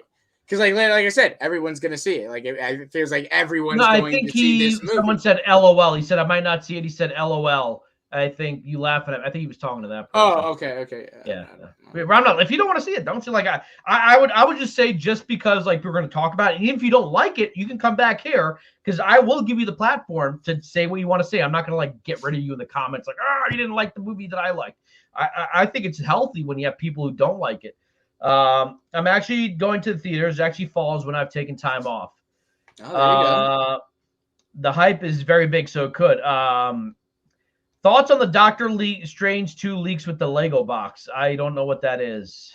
So yeah, there was a little bit of a leak on a Lego box for Doctor Strange 2. I'm out of coffee. And that it was that creature from What If, the Gargantua or whatever, the squid thing. He said, "I'm out of coffee, so I need Irish coffee." Irish coffee. But yeah, so that's basically confirming that thing is like in the movie or one of the things that appears in the movie. I don't really care about that thing. I don't get what its significance is, but I know I got you. But I don't really know. I'll be right back. Yeah, sounds good. I don't really know what the big deal about that one is, but it's meh to me. That was kind of my reaction to it. I need to address a couple things here. Avatar 2 will be the biggest movie of all time. Nope. Jack is gone. There's Caiden. Here I am. I agree. Avatar 2. Gargantuous thing once Jack comes back. Oh, okay. Avatar 2 will not be trash. It's gonna be the biggest movie of all time. Let's get that straight. I did recently rewatch Avatar. My sister watched it, and you were a baby when Avatar came out. No, I wasn't. But what? You were barely even a thought. Okay. But it's in your parents' minds. You wouldn't understand Avatar like what the adults do. Me? Okay. Wow. Okay. Avatar 2 will be the first 3D glasses free movie. Let's get some more hot takes. I hated both of Tom's movies. There you go. Right after Katsuga said, he says, I hated both of Tom Holland movies. Nicolas Cage will be in Doctor Strange 2 as Ghost Rider. I would What? be. When? That would be pretty wild. That would be pretty wild. If That would be Austin pretty ever called interesting. me that, I would be mad. He is a thought. Wow. Okay. He a hoe. Caiden a hoe. Okay. I know all about that hoe. Oh my gosh. Andrew, do you know Tobey Maguire is coming back to the multiverse? Oh yeah, yep, exactly. But Avatar 1 was trash, so will be the sequel. Look, I do not debate the story of the movie or argue any of that stuff. Personally, I love the movie. I think it's the best. It is my favorite rendition of Pocahontas that I've seen. I love it. It's more action and all that stuff. I I'm forgot who into the visuals. I thought it was cool. But dear God, I literally just had like an hour conversation with Bradley about this. Now he's bringing it into the chat. Here we go. Let's see. I got some hot takes for days. Here's one. Rocky sucks. Rocky does not Bradley's suck. bringing personal conversations into the chat. Here we go. No, I don't care about that. No. I'm talking about. He already knows. I got worked up about it. He's trying to work me up. I switched you. I got you. I know.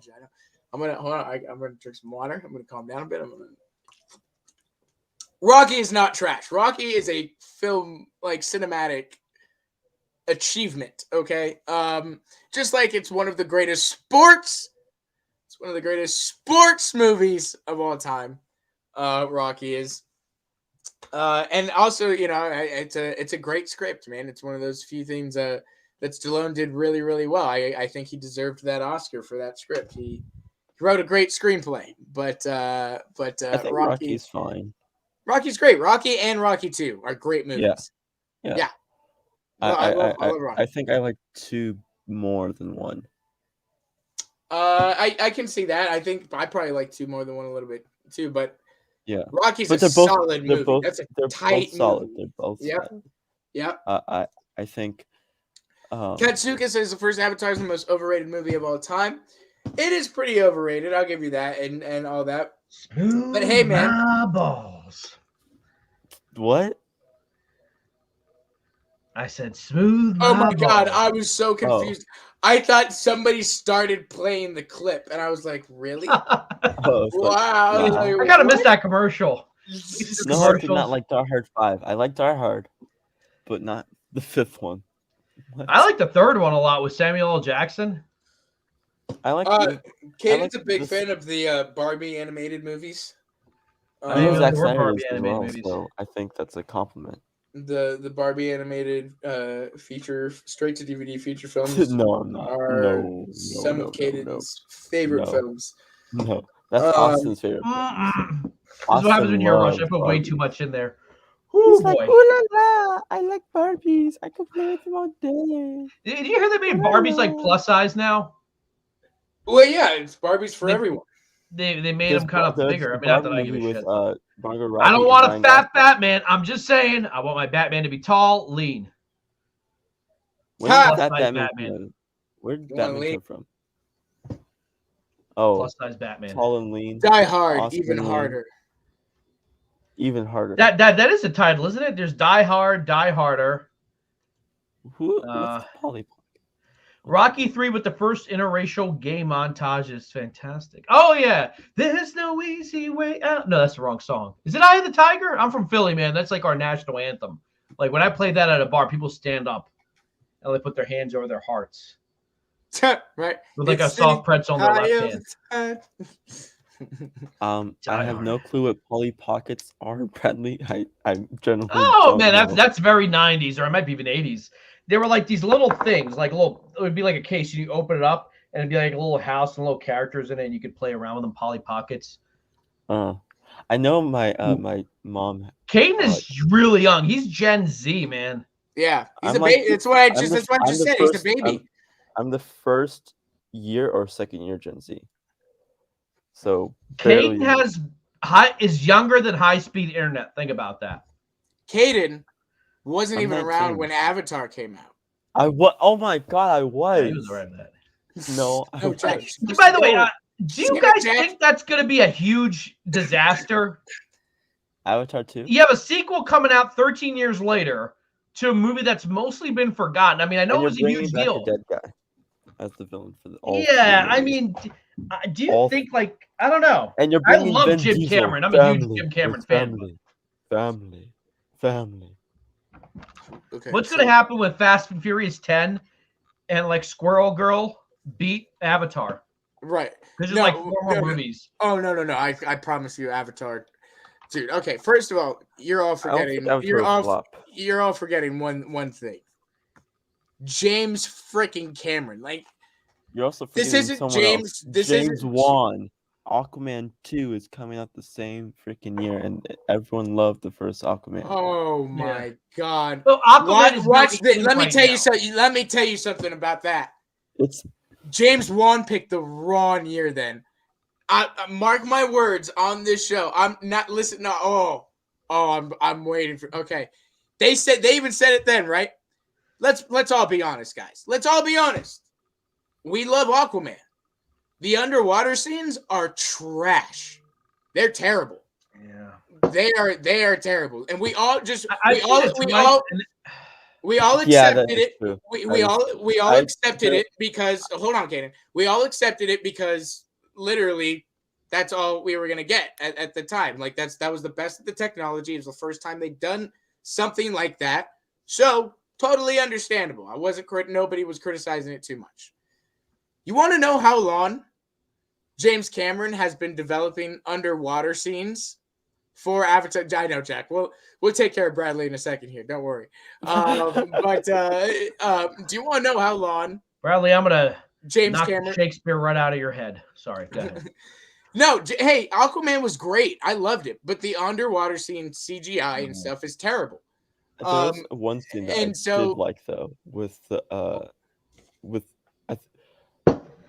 oh my god, I can't. Julia Andrews is in the movie. Julia Andrews is in Aquaman as this big squid. Yeah, she's Mary Poppins as the demon fish. Squid, anyway, go ahead. Yeah. Sorry, Caiden. Sorry, Austin. I keep interrupting. No. But anyway, guys, how are you doing to them? Right, but no. So that's the thing. Like he's been developing these underwater scenes for Avatar 2 and 3 for the last 10 years. He's been developing the technology because he literally talked about, I don't want to make these movies until they look real. That was why Avatar didn't come out until it came out. James Cameron said something interesting. He said that, to your point, a lot of people think we have the technology to make the scenes for movies we want. He says it's the other way around. A lot of times we want to do something, and we have to make the technology to be able to do it. Exactly. Whether it was the T-1000, Titanic, And Justin says, right, Avatar sold on visuals. There needs to be some new technological conservatorship. It's advancement for it to do well. Agreed, right? And that's going to be these underwater. I really think you're gonna see, right? These guys, Aquaman and stuff. They're filming on green screens and all of that around and all that blah yada yada stuff. Avatar 2 shot underwater, like in a giant tank. In a big giant tank. In a they were in the water. Like Sigourney Weaver has talked about being like how she had to train herself being underwater. I love how Anthony Manuel says they should use real water, not CGI. It's like they should use real water and not fake water. And that's like technically all of us are. This show is done inside fake water. Yep. Like the water. Anyways, that's gonna be the big.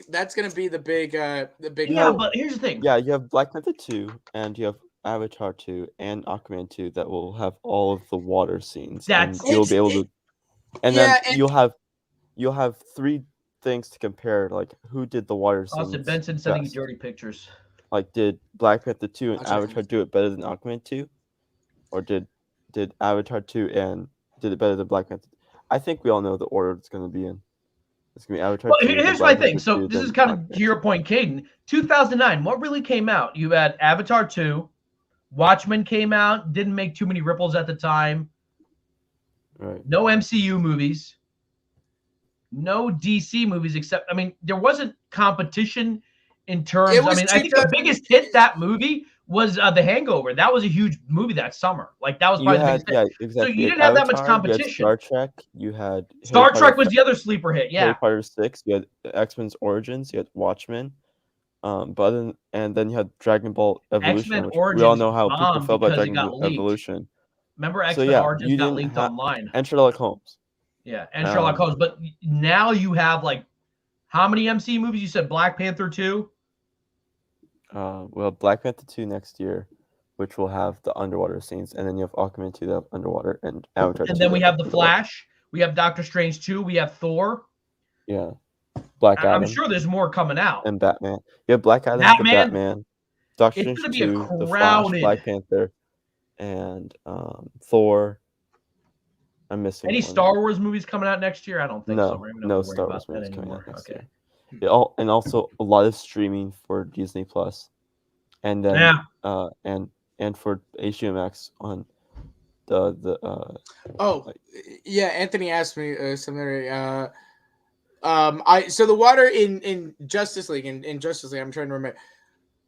It wasn't terrible. I don't like. I actually enjoyed that. There's that quick shot where Darkseid kills everybody. Yeah, it wasn't bad. In Zack Snyder's Justice League, I don't know if they did anything different. It wasn't too terrible. But to be fair, there's very few scenes underwater, though. It's only like two scenes, like maybe half the movie. It was like half the movie. But here's the thing, too, right? You gotta understand, it's gonna look those two like because even then, right?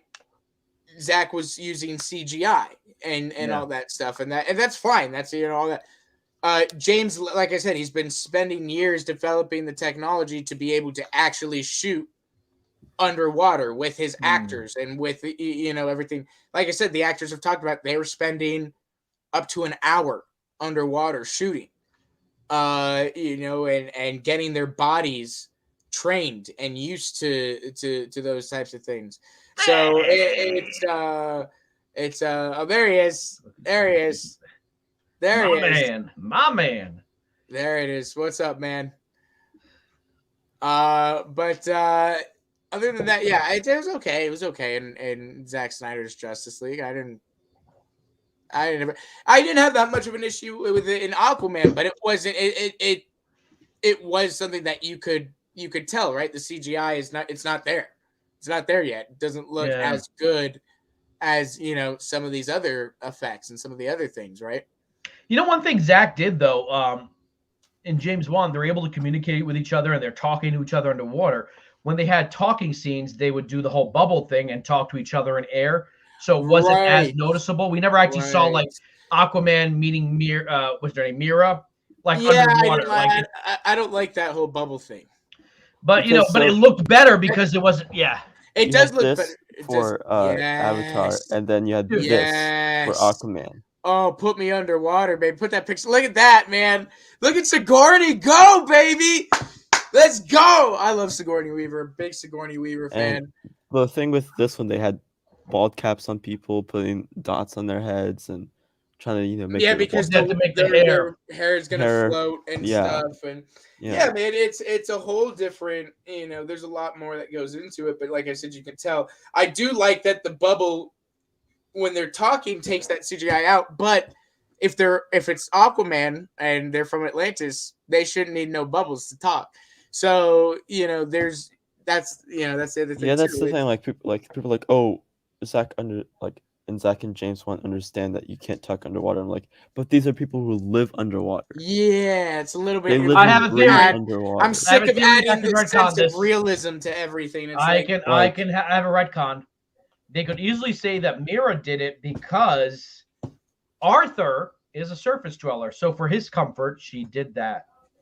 No, but even before the first time she met him, that's the first time she's met him, right? But we see scenes of the other generals doing that as well, where they put a water shield around themselves to talk to each other. They could also make up a whole BS thing that keeping it in the bubble, make sure the sound stays there. It's sort of like no one else can hear it if we're in the bubble, right? But I don't know. I don't think. I think the bubble, like it's like I said, that would have been interesting. Is that true? Wow. That would have been interesting. I think she would have done pretty good with it. I like Zoe Saldana. That would have been interesting. Yeah, She's in Avatar. She's in Star Trek, and she's in Guardians of the Galaxy. I was saying Avengers. Yeah, Marvel. Yeah. Or that sound travels better in water. So, yeah. So like that way, the bubble is a way for them to keep things, on the low down. Like they don't need to do it, but in case they're worried anyone's listening, you create the bubble. In 2008, Matthew Vaughn wanted Charlie Cox to play Superman. I'm not saying it wouldn't be a bad performance. It would have been after Stardust. Okay, well, the physicality, because Charlie Cox is only 5'10". Like, he's actually pretty small for Daredevil. He would have had to get pretty big. He would look like Dean Cain in the suit, because Dean Cain is also about 5'10". And it's not like Dean Cain's short, but it just looks, you can tell he's not towering, like Chris Reeve or even Brandon Routh. Like, they're really tall. And you need the height for Superman. Like, he's got to look pure alpha. Like, he's got to be like, In fact, it kind of bugs me that in BVS, Affleck is a little bit taller than Henry Cavill, and when they're up next to each other, you can tell.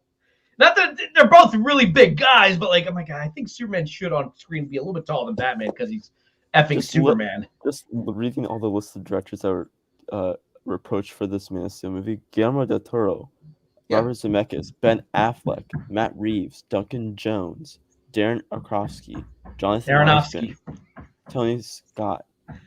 And then finally, Zack Snyder. That's crazy. For which movie?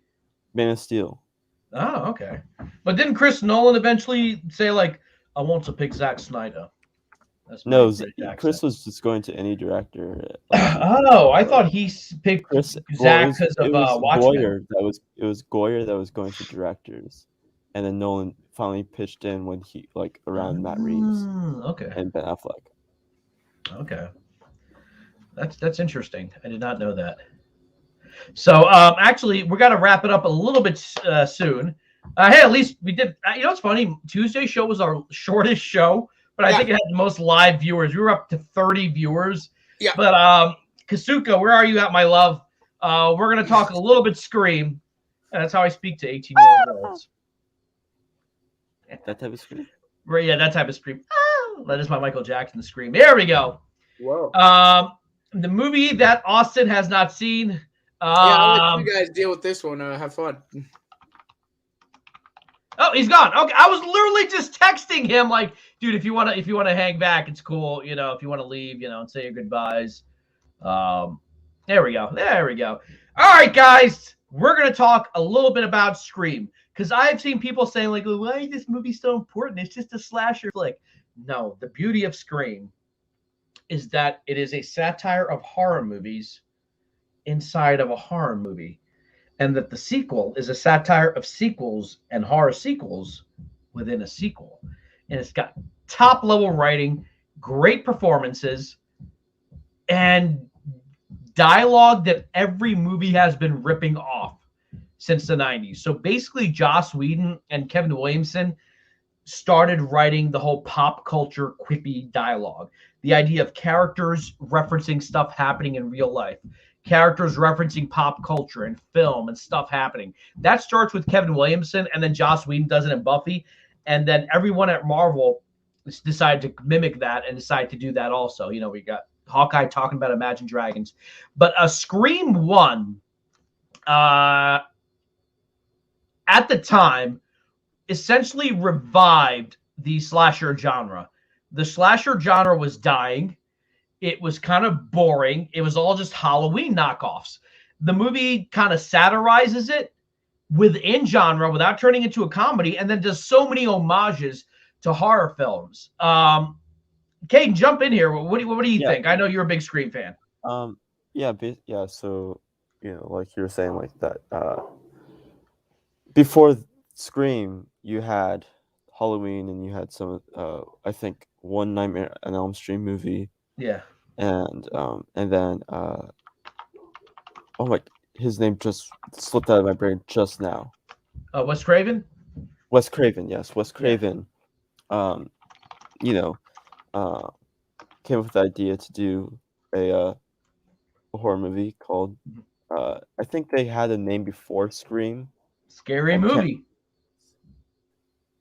They were going to call it Scary Movie. They were. Yeah. You were right. They were. They were gonna call it Scary Movie. Scary Movie. And which funny thing is that they actually did do scary movies. Yeah. Yeah. So yeah, it was Kevin Williamson and Wes Craven. It was just going There's to be Kevin on the based off right. of a Gainesville Ripper. Mhm. Williamson became concerned about intruders upon finding a window in his house where he was staying.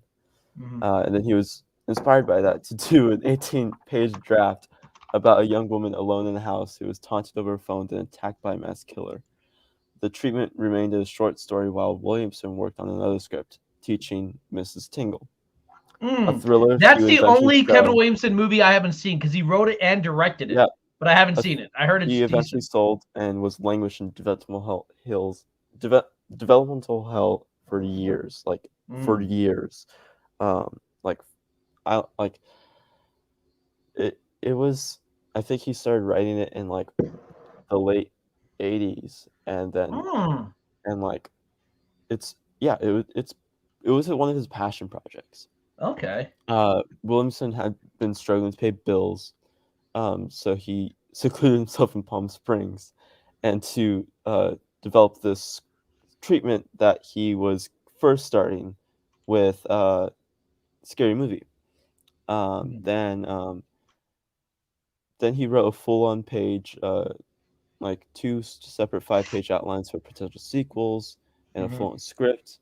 And he hoped that a buyer would come in and be enticed to buy it and to find a potential franchise. Oh. Over the course of 3 days, he wrote everything, he did everything.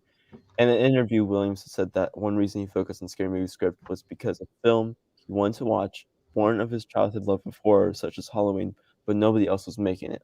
Yeah. Literally, no one else was making these movies. He was like, Kevin Williamson and Wes Craven were the first people to create, like these scary movies that had slashers. Wes Craven started that whole thing, and then Kevin Williamson loved the Halloween movies. Integrity makes a good point. Have you ever seen New Nightmare? That was supposed to be the last one. They made Freddy's Dead, which was bad, and then Wes Craven. It's sort of like a meta way of storytelling, And within Scream, they're referencing Halloween. They reference Halloween, Friday the 13th, Nightmare on Elm Street. Yeah. They make up a name, Wes Carpenter. Prom Night. Williamson listened to the soundtrack of Halloween for inspiration while writing the script as well. Experts of the soundtrack appear in the film, as we know. Yeah. By June of 1995, Williamson brought the Scary Movie script to his agents, Rob Paris, to put out for sale. Paris warned him that a level of violence and gore in the script will make it impossible to sell. Following Miramax stood up and bought it. Williamson was required to remove some of the gore, much of the gory content, such as graphic depictions of internal organs being gutted. He really had like fallen out like more gore than possibly Halloween. Wow. And Miramax was like, we can't have that. But we understand what you're trying to do, but we can't have that. Yeah. And he was like, okay, yeah, this is a movie I've been wanting to do. I'm fine with that, And then, however, once Craven was secured as a director, he was able to bring much of those things back. Yeah. And some of those, Williamson was going to remove a scene in the school bathroom featuring Sydney. I just felt awkward, out of place in the film. Craven insisted that the scene should stay there. He felt like it developed the character and her relationship with her deceased mother more than if it was just taken out. It had just been like, okay, whatever. That scene in the bathroom in the first Scream movie, I always theorized that wasn't the killer. That was just another student dressed up. Because it doesn't have a knife. It just comes out like, ah! Yeah. And then right after it says, a lot of students have been caught pulling pranks wearing this costume believed to be.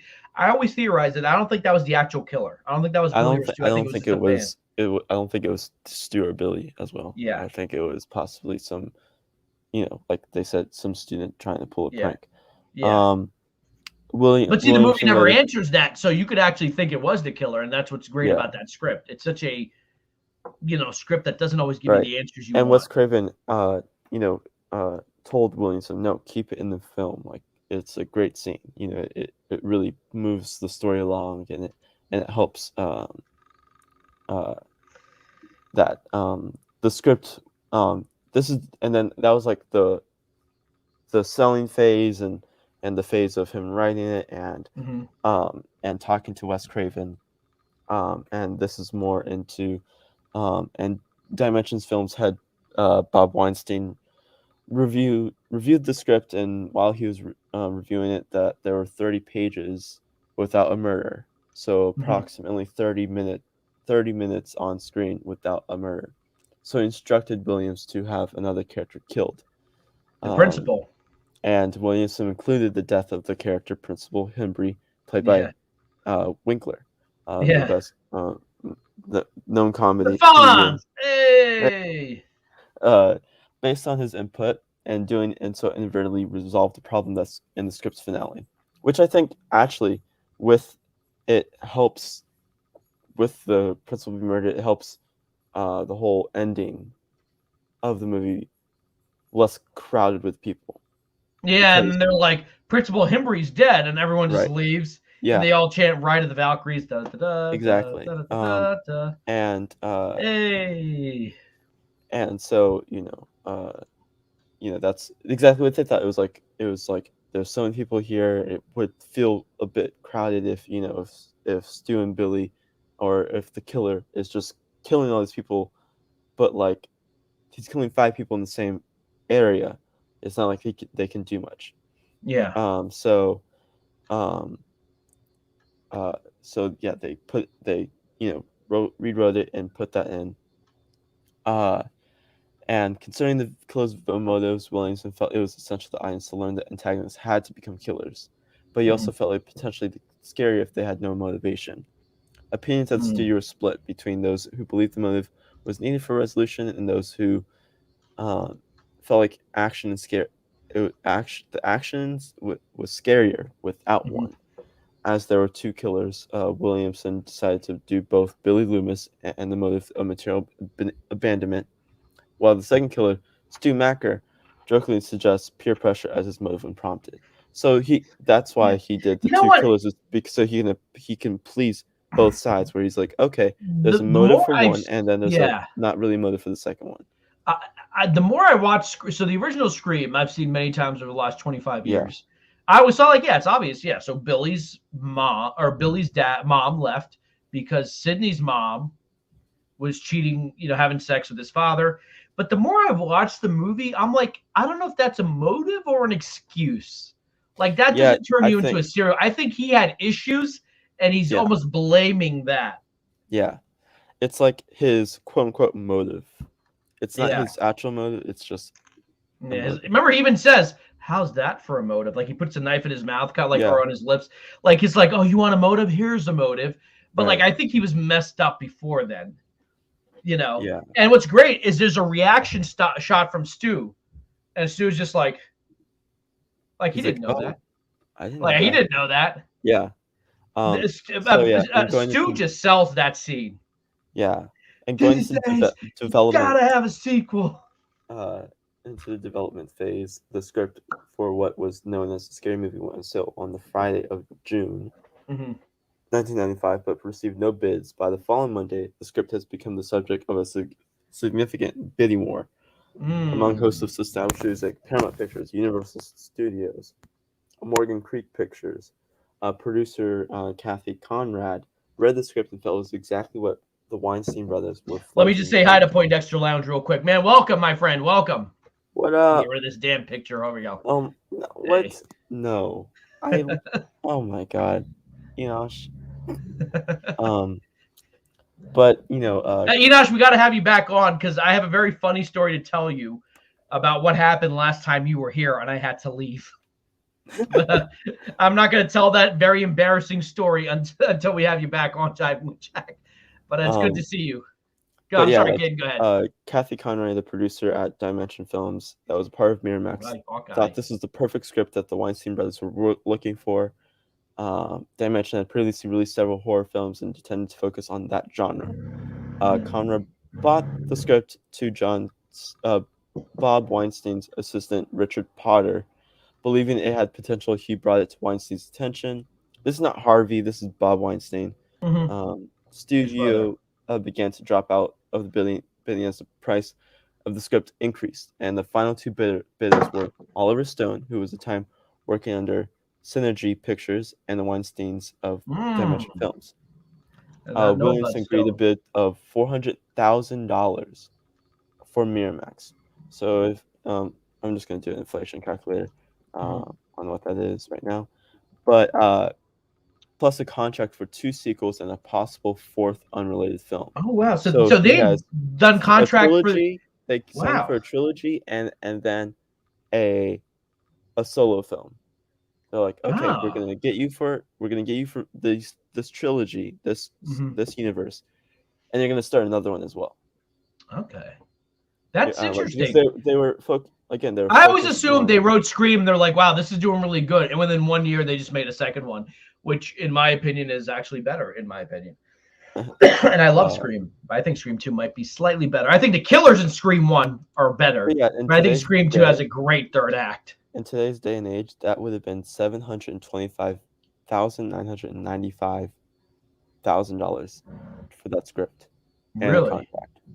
So that's like. Have you ever seen any of the other movies that Kevin Williamson wrote?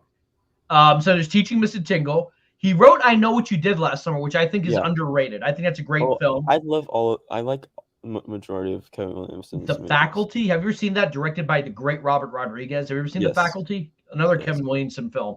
Yeah. He wrote Scream 2. He did not write Scream 3. But he kind of had his finger on the pulse of good. Because here's the thing. Teenage dialogue, more specifically teenage dialogue in horror movies, was awful. I love the Friday the 13th movies. But with the exception of maybe 1 or 2 performances, the dialogue between the teenagers is so bland. It's so bad. It's so like. I think the only movies that got teenage comedy back then, for the 80s and 90s, were the Pretty in Pink and the. The John, but they were well cast. The John Hughes movies, they were very well cast. Yeah, and I think. John Hughes, the other thing they did, especially in the 80s and the 90s and even to the 2000s, they would cast 20-year-olds. Yeah, and so there was a level of maturity. Folks, if you can hear that drilling, let me know. We are having work done around the house, so I apologize if you hear the drilling. Oh, I also have some neighbors having their gardeners, so if I don't know who has who, but hey. And then continuing, Williamson agreed to bid, and he did that. Williamson said that he chose Dimension because he believed that they would produce scary movie immediately and without significantly censoring the violence in the script. Yeah. That's Disney, isn't it? Dimension is owned by Disney. Dimension is owned by Miramax, which I think is bought by Disney at some point. I think who owns it now? Yeah, I think Disney owns it. I don't think Dimension exists anymore, but it bought Matthew Lillard. I think is going to be in Scream 5 in some capacity. He may not be the killer. Entertainment is their owner, but that was after Harvey Weinstein was kicked out of the boot. So that's recent. Okay. Yeah. And so Craven read the script before he became involved in production. Again, Craven wasn't a part of it until after the script was bought, but he was just a part of the scripting phase where he helped develop the script. However, by the time Craven read the script, it was already sold. Okay. Because he wanted to convince a studio to buy it for him to direct it. He wanted to convince. Scream. So but Bob Weinstein approached Craven in early planning stages because he felt like Craven's past work in the genre had combined the horror and comedy, making perfect person to bring in Williamson's script to screen. Again. Craven and Williamson have been talking about it, and Craven has wanted to do this. So it's like everyone was thinking, Wes Craven is the perfect person to do this, and you know what? He was. I mean, Wes Craven is now attached to 2 mega franchises, right. Nightmare on Elm Street and Scream. Even Carpenter didn't do that. I mean, Carpenter, even Halloween, he was barely involved in any of the sequels. And Craven was already busy developing The Haunting and considered distancing from the horror genre. He was growing weary of what he felt was inherent misogyny and violence in it. Weinstein also approached other directors, including Robert Rodriguez, Daniel Boyle, George A. Romero, and Sam Raimi. Williamson said that George Romero, interesting. Yeah, George Romero. What they didn't get, Williams said that they didn't get it. Like, none of those directors got the script. He was concerned that having them read the script, many directors believed the script is purely comedy.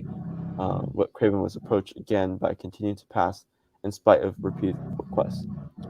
So Craven wanted to direct it, but he was busy with a current thing, and then when he finally Craven's made a lot of movies people don't know about outside the horror genre. Romantic comedies, romantic dramas that people just don't know about. So meanwhile, they're still looking for directors. Drew Barrymore was signed on the film at her own request. She requested to be part of this film. Interesting. And which is very interesting. So, we always hear like, oh, Drew Barrymore was cast in this movie just because she has a big name and everything. Well, did it say what she was cast as? Like, was she going to be Sydney at first, or no? It didn't say exactly which. Okay. She's when he heard an established actress was involved, Craven finally was like, "Yep, okay, hey, I'll be part of it." Like he had faith in this movie, but he felt like that there needed to be an established people involved for him to be involved, because he didn't want to make newer actors feel like there was a big push, because although there's already been 2 sequels greenlit and a possible solo film that might be related or unrelated to that franchise is already greenlit. Okay. So they're like, okay, yeah. Sony Pictures filed a lawsuit against. So like they changes the film style from Scare Me to Scream. They're inspired by Michael Jackson's song of the same name. Bob Weinstein considered it was not a suitable title for a scary movie. In addition to horror and violence, the film contained elements of satire and comedy, and Weinstein wished it better conveyed that by the title. The change affected so late in the production, and the gifts bore the original name. Williamson Craven immediately disliked the new title, considering it was stupid, but later remarked that the change turned out positive, and Weinstein has been wise to pick that title. Following screening of the film in front of test audience and Miramax executives, Craven was offered 2 picture contracts for sequels to Scream. Sony Pictures filed a lawsuit against Dimension and Miramax, claiming the title Scream infringed the copyright of the Sony's own Screamers 1995. Oh yeah, Screamers! I forgot about that movie. After the case was settled out of court, the details remain confidential. Scream 2 producer Marianne Mandela considered that the case was a result of other issues between the 2 companies and did not truly pertain to the film's moniker. Mandela confirmed that the studio was free to use Scream brand for the future films. They had Sony after them for reasons that, like she was saying, that weren't really because of the title. It was probably because it's like, oh, they're really getting ahead of the game with these scary movies and horror movies. So it was like one of those things where like let's take it back, a moment. But it's crazy to think of just the title. Imagine if it wasn't called Scream anymore. Imagine it was still called Scary Movie. Yeah. Like that would. Whew. You lose something. You lose something. You lose something, and also you kind of, I think, because it was named Scream, it works because in the trailer, part of the selling point, you have Matthew like, you gotta check this out. It's going to be a Scream, baby, and it works. You're like, okay, that's why the movie's called Scream. Even though it helps, but it works. The movie inside the universe Stab. I'm gonna say something. I'm gonna use a very '90s term that people used about Scream. That movie was very hip. Yeah, yeah, it It was. really was, and I It still was. think it's a hip movie. And They call it hip back then. It had an attitude about it that works. yeah, And we didn't even get to Scream 2 yet, but right. keep going. And yeah, I think like with Scream, like the first movie is just fascinating history about it, because with all this development, like you had Wes Craven involved from the very after Yeah. the script was done to Yeah. help with script edits, Yeah. and then you had him selling the script. The weekend wasn't a good weekend for him to sell the script, but then Monday he had two people fighting over it. Then finally someone bought it, and then Wes Craven felt like it was like he was gonna tell Williamson to sell it to a certain studio so he can direct it, but it was gonna be directing after he was gonna be done with The Haunting. So it was like it wouldn't have come out in 1996 if uh, Bob Weinstein didn't buy it. Came It's out like amazing when you hear 98. about, like, when you watch me Scream, you're like, why would you not greenlight it immediately? And at the time, a lot of great movies, it's like, yeah, I don't know if this is going to work. Right. I think people in the late 90s were the mid to late 90s were very concerned about the movies they were making, because they had to very transition to a very modern phase. Because the late 90s and the early 2000s was a very big phase of movies turning to a different style. And like, because if you watch a movie in the early 2000s, it's not going to be the same as a movie in the early 90s. Yeah, I'm trying to think of 90s horror franchises besides the first Candyman. There were some Hellraiser sequels, but Hellraiser, I think, was a late 80s movie. Yeah. In terms of making an impact on the horror genre, Kevin Williamson, by the way, also wrote Halloween H2O. Yep. But he doesn't get credit for it. They changed this, changed it, and he took his name off because of it. He gets credit as story by. Oh yeah. Caiden, can we take a break? Can we watch the Scream 1 trailer? Now you got me kind of jonesing. For anyone who hasn't seen it, I highly recommend it. Blair Witch, 1999, excellent integrity. I'm glad to see you back here, brother. Oh yeah, Blair Witch 99 is Blair Witch. Yeah, that was another one. But I'm thinking in terms of like leaving a huge impact. I think Scream has definitely left that impact where. Yeah. Because again, also like we're talking about the title change. If the title didn't change, it would have made the film feel weird, because it's like you understand why they changed the title, because like again they have comedy and satire in this movie, where if it was called Scary Movie. And balancing that can be bad, because other horror movies have tried to do that and it fails miserably. Like it's like because but not like sidelining the scary movies by the Wayans, but the reason why the Wayans were able to pull that off was because of Scream. Yeah. Like the Scary Movie 1 was based off of I Know What You Did Last Summer and Scream. And combine those two movies and you got Scary Movie 1. And they made Matrix. They made fun of the Matrix and stuff like that. All right, so for those of you who haven't seen it, here's a trailer for the '96 film. I hope this is the original trailer. I'm guessing because it says MPAA, now it's just the MPA, the Motion Picture Association. Used to be the Motion Picture Association of America, but here we go. Let me know if the audio is good.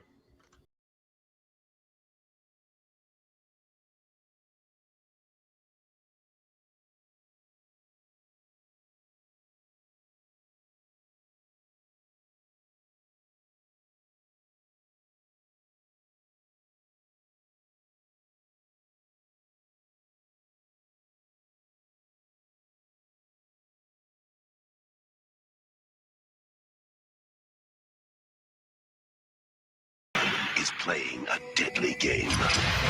It all began with a scream over 911. Someone who's seen one too many scary movies. Now he's taken his love of fear. Hello?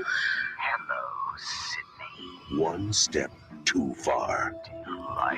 The trailer, I remember the trailer, like, kind of made, that classmate that was her brother that was, like, obsessed with scary movies. There are certain The suspect. that one must Him. abide by in order to Yeah, successfully Randy. survive a scary movie.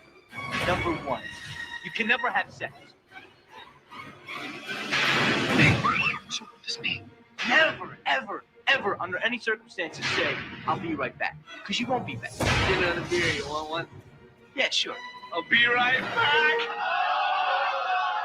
He didn't make the rules. Police are always on track, but they watch prom night and save time. He just kills by them. Don't answer the phone. Don't open the door. Don't try to hide.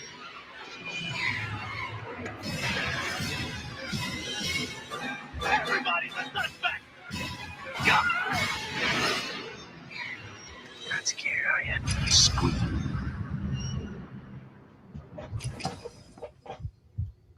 Yep. That's you know what? I haven't seen that trailer in a long time. That's a neither. really effective trailer.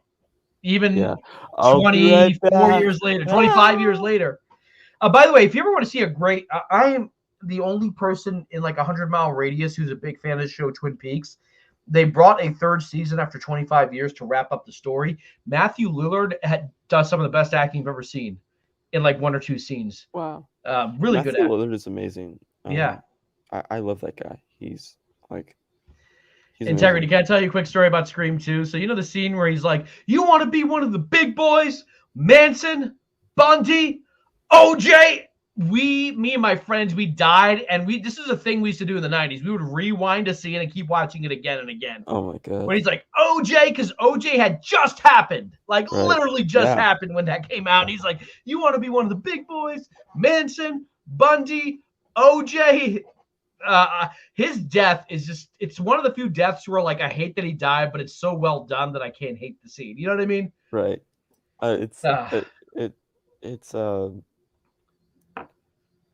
It's just like in Scary Movie 2 they do this, and Scary 2, like with Scream 2, like with Where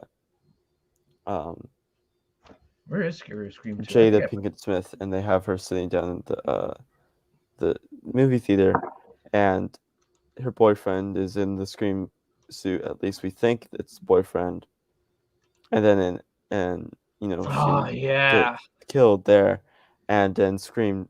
I always 2, thought that was a bit of a nod to Halloween, because we know, the audience knows that's not her boyfriend, Omar Epps. Right. That's actually the killer. Because in Halloween, the one girl, her boyfriend has sex. He goes to get a beer. Michael kills him, and then Michael puts a sheet over him with glasses, and she thinks it's her boyfriend. Yes. Like, and it's actually, we know that's Michael inside the, Yeah, and also like and then Scary Movie 2, they do the same thing, kind of, where Scary Movie, whichever one, I forget.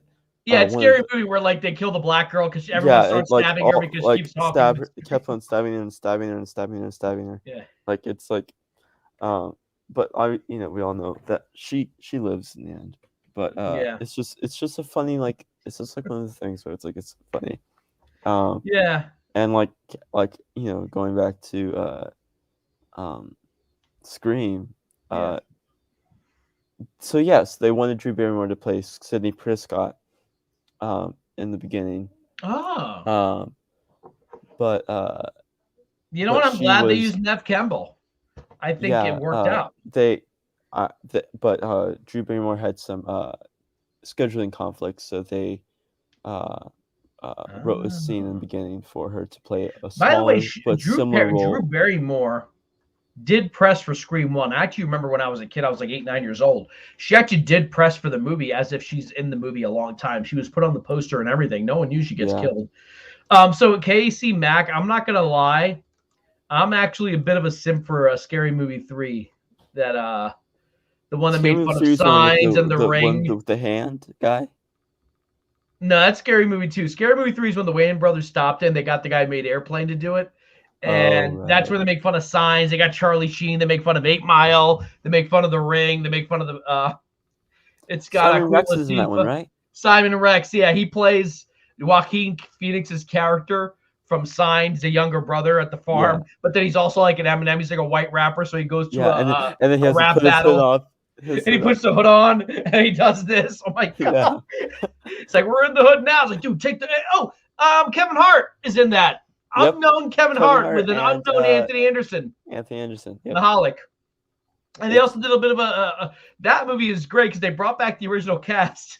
And her name is Cindy Campbell. Like the girl is Cindy Campbell instead of Sidney Prescott and Neve Campbell combined. Yeah, Cindy the TV's Prescott. leaking. Sydney. Yeah. And then they have when they do the rap battle, it's the dude from American Idol. What's his name? Simon Cowell. And they all take out their guns and start shooting. Yep. That's a stupid movie, but it's like so funny. And then they make fun of Leslie Nielsen is the president, and what's his name? What's his Ja Rule is like the Secret Service guy. They have like aliens, like Scary Movie 3. Yeah, but like aliens. The alien is the ring girl is like he's like, oh, you saved me. You like we can adopt you. Nah. But the reason why also Courtney Cox joined Scream was because she wanted to play a not so friendly person. She wanted to play a bitch. That's what she said. You know what's interesting about the Scream movies? You can tell when she filmed which Scream movie based on what her hair looked like in Friends. Yeah. You're like, oh, here's like that. She was like, I don't want to play a nice character anymore. Like I play in Friends. I want to play a mean friend. Yeah. And that was like one of the main reasons why the producers refused to get her. But Courtney kept on like lobbying for that role. She's like, no, I want this. Yeah. And they're like, yeah. And she's great. I think she's even better in Scream 2. Because you'd think after Scream 1, okay, she's mellowed out. Nope. She is just as much of a horrible human being in Scream 2. Yeah. But then she mellows out. It's actually a pretty good character arc. Yeah. Her and Dewey was cast as Tatum Renly. The casting director believed she embodied the spunky, cynical, but innocent nature of the character. The studio God bless like that strong, sweater of hers. Strong female cast of Neve Campbell, Drew Barrymore, Courtney Cox, and Rose McGowan would help draw a significant female audience of the film. Skeet Ulrich was cast in the role of Sydney's boyfriend, Billy Loomis. The producers viewed him as the perfect for the part, noted his resemblance to a young Johnny Depp as he appeared in Nightmare on Elm Street, and one of the many films referenced in Scream. Ehrlich and Campbell had worked together on The Craft shortly before Scream. They believed the experience helped them be more comfortable with each other, which allowed more natural portrayal of the relationship between the characters. David Arquette was approached for the role of Billy Loomis, but he asked for the part of Dewey Riley after reading the script.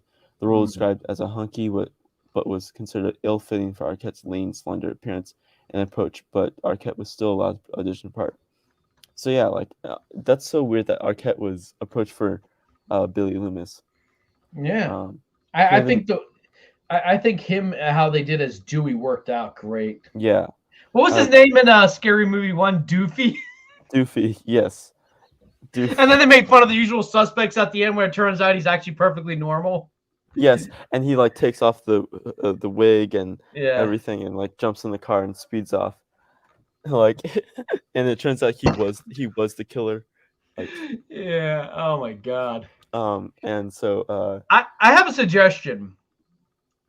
How about we do this? We're doing Scream right now. Why don't we do Scream 2 next Thursday? Like, let's build up. Yeah, we can build up. Because we only talked about that first film. Let's do Scream 2 next Thursday. Would you guys be down with that? Like, we'll do our show. Like, today we talked about Hawkeye. We talked about Spider-Man. And then at the end, we'll talk about Scream 2. The last 30, 40 minutes, we'll talk about Scream. Yeah. 2. Hey, Billy missed all the Marvel talk. It's just me and Caiden now. We're talking, Kasuka's down. She's down like a clown, Charlie Brown. The role I know Austin left. Austin did most of the show. We're just doing, when we switched, the plan was when we start talking about Scream at the end, that's where Caiden comes in. So out with the old and in with the who? With the who? I'm who, joking. Me? Yeah, I think Scream 2 is perfect. Scream 2 is a great sequel. I think Scream. And by the way, interesting. Kevin Williamson wrote the opening.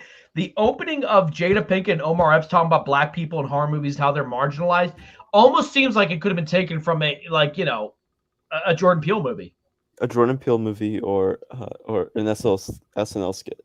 or an SNL skit. Like she's basically there's a dumbass white movie about a dumbass white girl getting her dumb white ass cut the up. Like you know, and I'm like, you know, white guy wrote that. You know, like it's funny, but I mean, the but movie, it's funny because it's true. It's like yeah, all majority of horror movies back then were all about dumb white people. Yeah. And how their black friends were always the first one to go. Well, that's why you know, Candyman was kind of So revolutionary. important. You know, and it played up on the fears, like a beautiful white woman goes into the ghetto and the black band's like, "Come to me." Right. And then she becomes crazy and you get like the most attractive woman of one of the most Virginia Madsen, I mean, one of the most attractive women of all time. You know, and, she goes into the you know, she the becomes hood his victim. She becomes his victim and kind of use the you know, the fear of like the black male, right, in the right way. You know, it just works. And what I liked about Jordan Peele and like how he like his like both Us and Get Out are so amazing. Like he like really focuses on the experience rather than I actually preferred Us. I like Us more than Get Out. Yeah, but I still really like Get Out. Okay, he's doing a third one, right? Or you know what? I mean, he's doing Nope. He's doing Nope because just wrapped. Candyman is produced by him, but that was Nia DaCosta.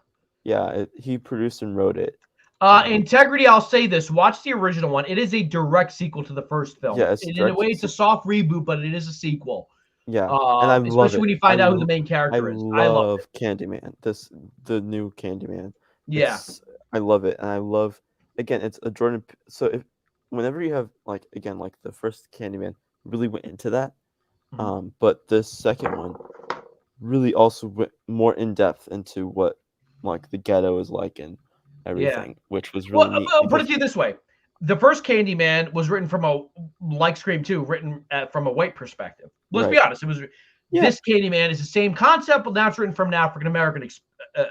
And the way they view Candyman is also different because he's very clearly a villain in the first film. Yeah, a victim who became a villain. This film kind of delves more into the victim thing. Like, well, yeah, it delves into the. I'm not gonna say too much. Watch it. Some people didn't like it.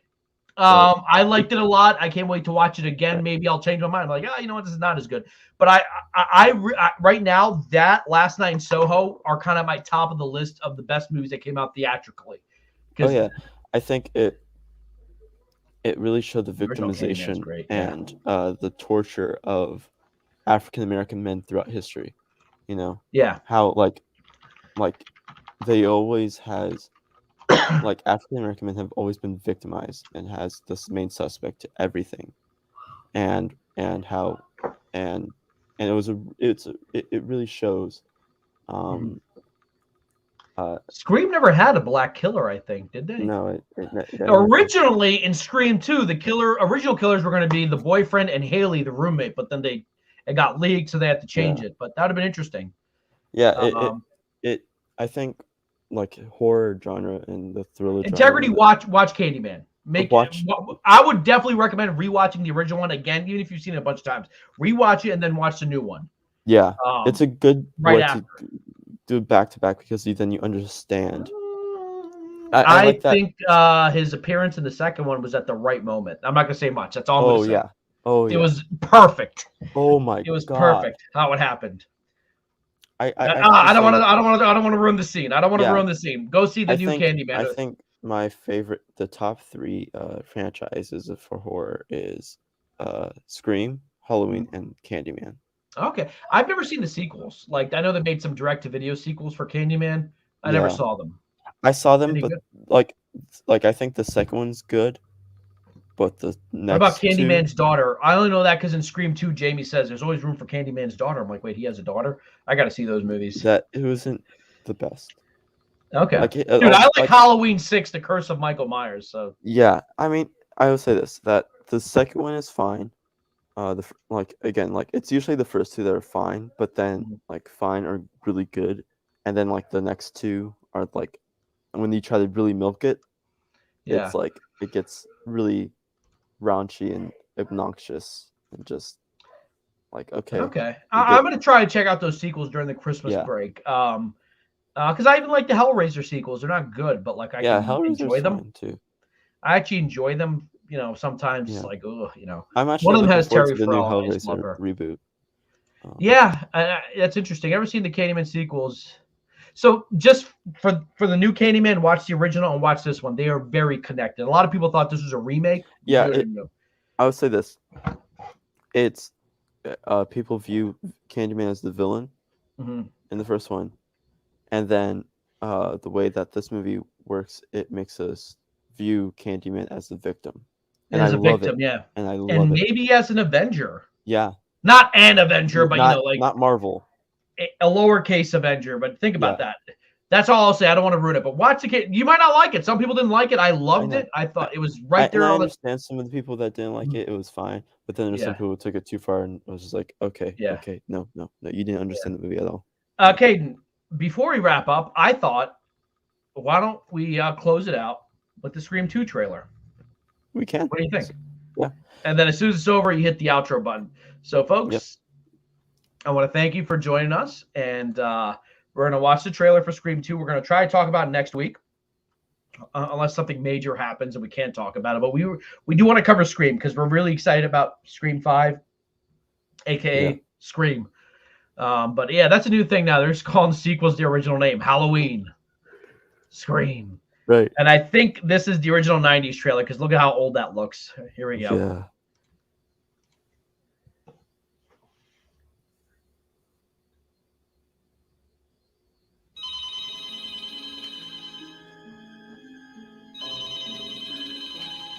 I love her hair in this. Hello? Hello, Sydney. Remember me? What do you want? It's time, girlfriend. Very Time, nice. History girlfriend. repeats itself.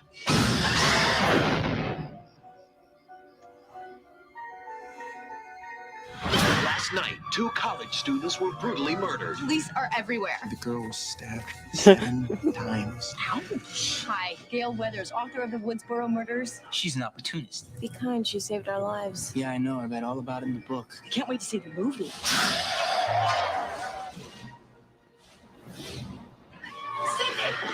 Did you know the victims? Did you feel threatened by the murder? What am I supposed to do? If there is some freaked out psycho, they're probably already in your life. So you just want to sit here and wait to see who drops next? The way I see it, someone's got to make a sequel. So it's our job to observe the rules of the sequel. Number 1, the body count is always bigger. Number 2, the death scenes are always much more elaborate. They pretty were. Find the killer, Randy. That's what I want to know. Well, let's look at the suspects. Leaf Shriver, man. Oh, yeah. I kind of hate that Interrupting they anything, paid am I? him in Tim. the third Third one. one, yeah. Do you want to die tonight? Is that the best you can do? Why not set your goals higher, huh? You want to be one of the big boys? Manson? Bundy? OJ?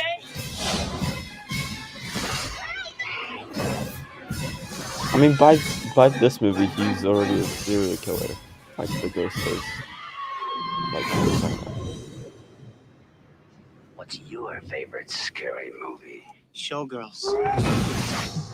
Absolutely frightening.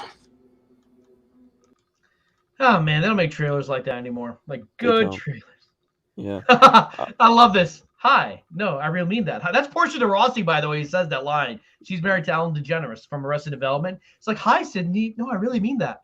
Hi. By the way, something that's never stated in the movie, Haley was dating Timothy Olyphant. What's his name? Mickey, yeah.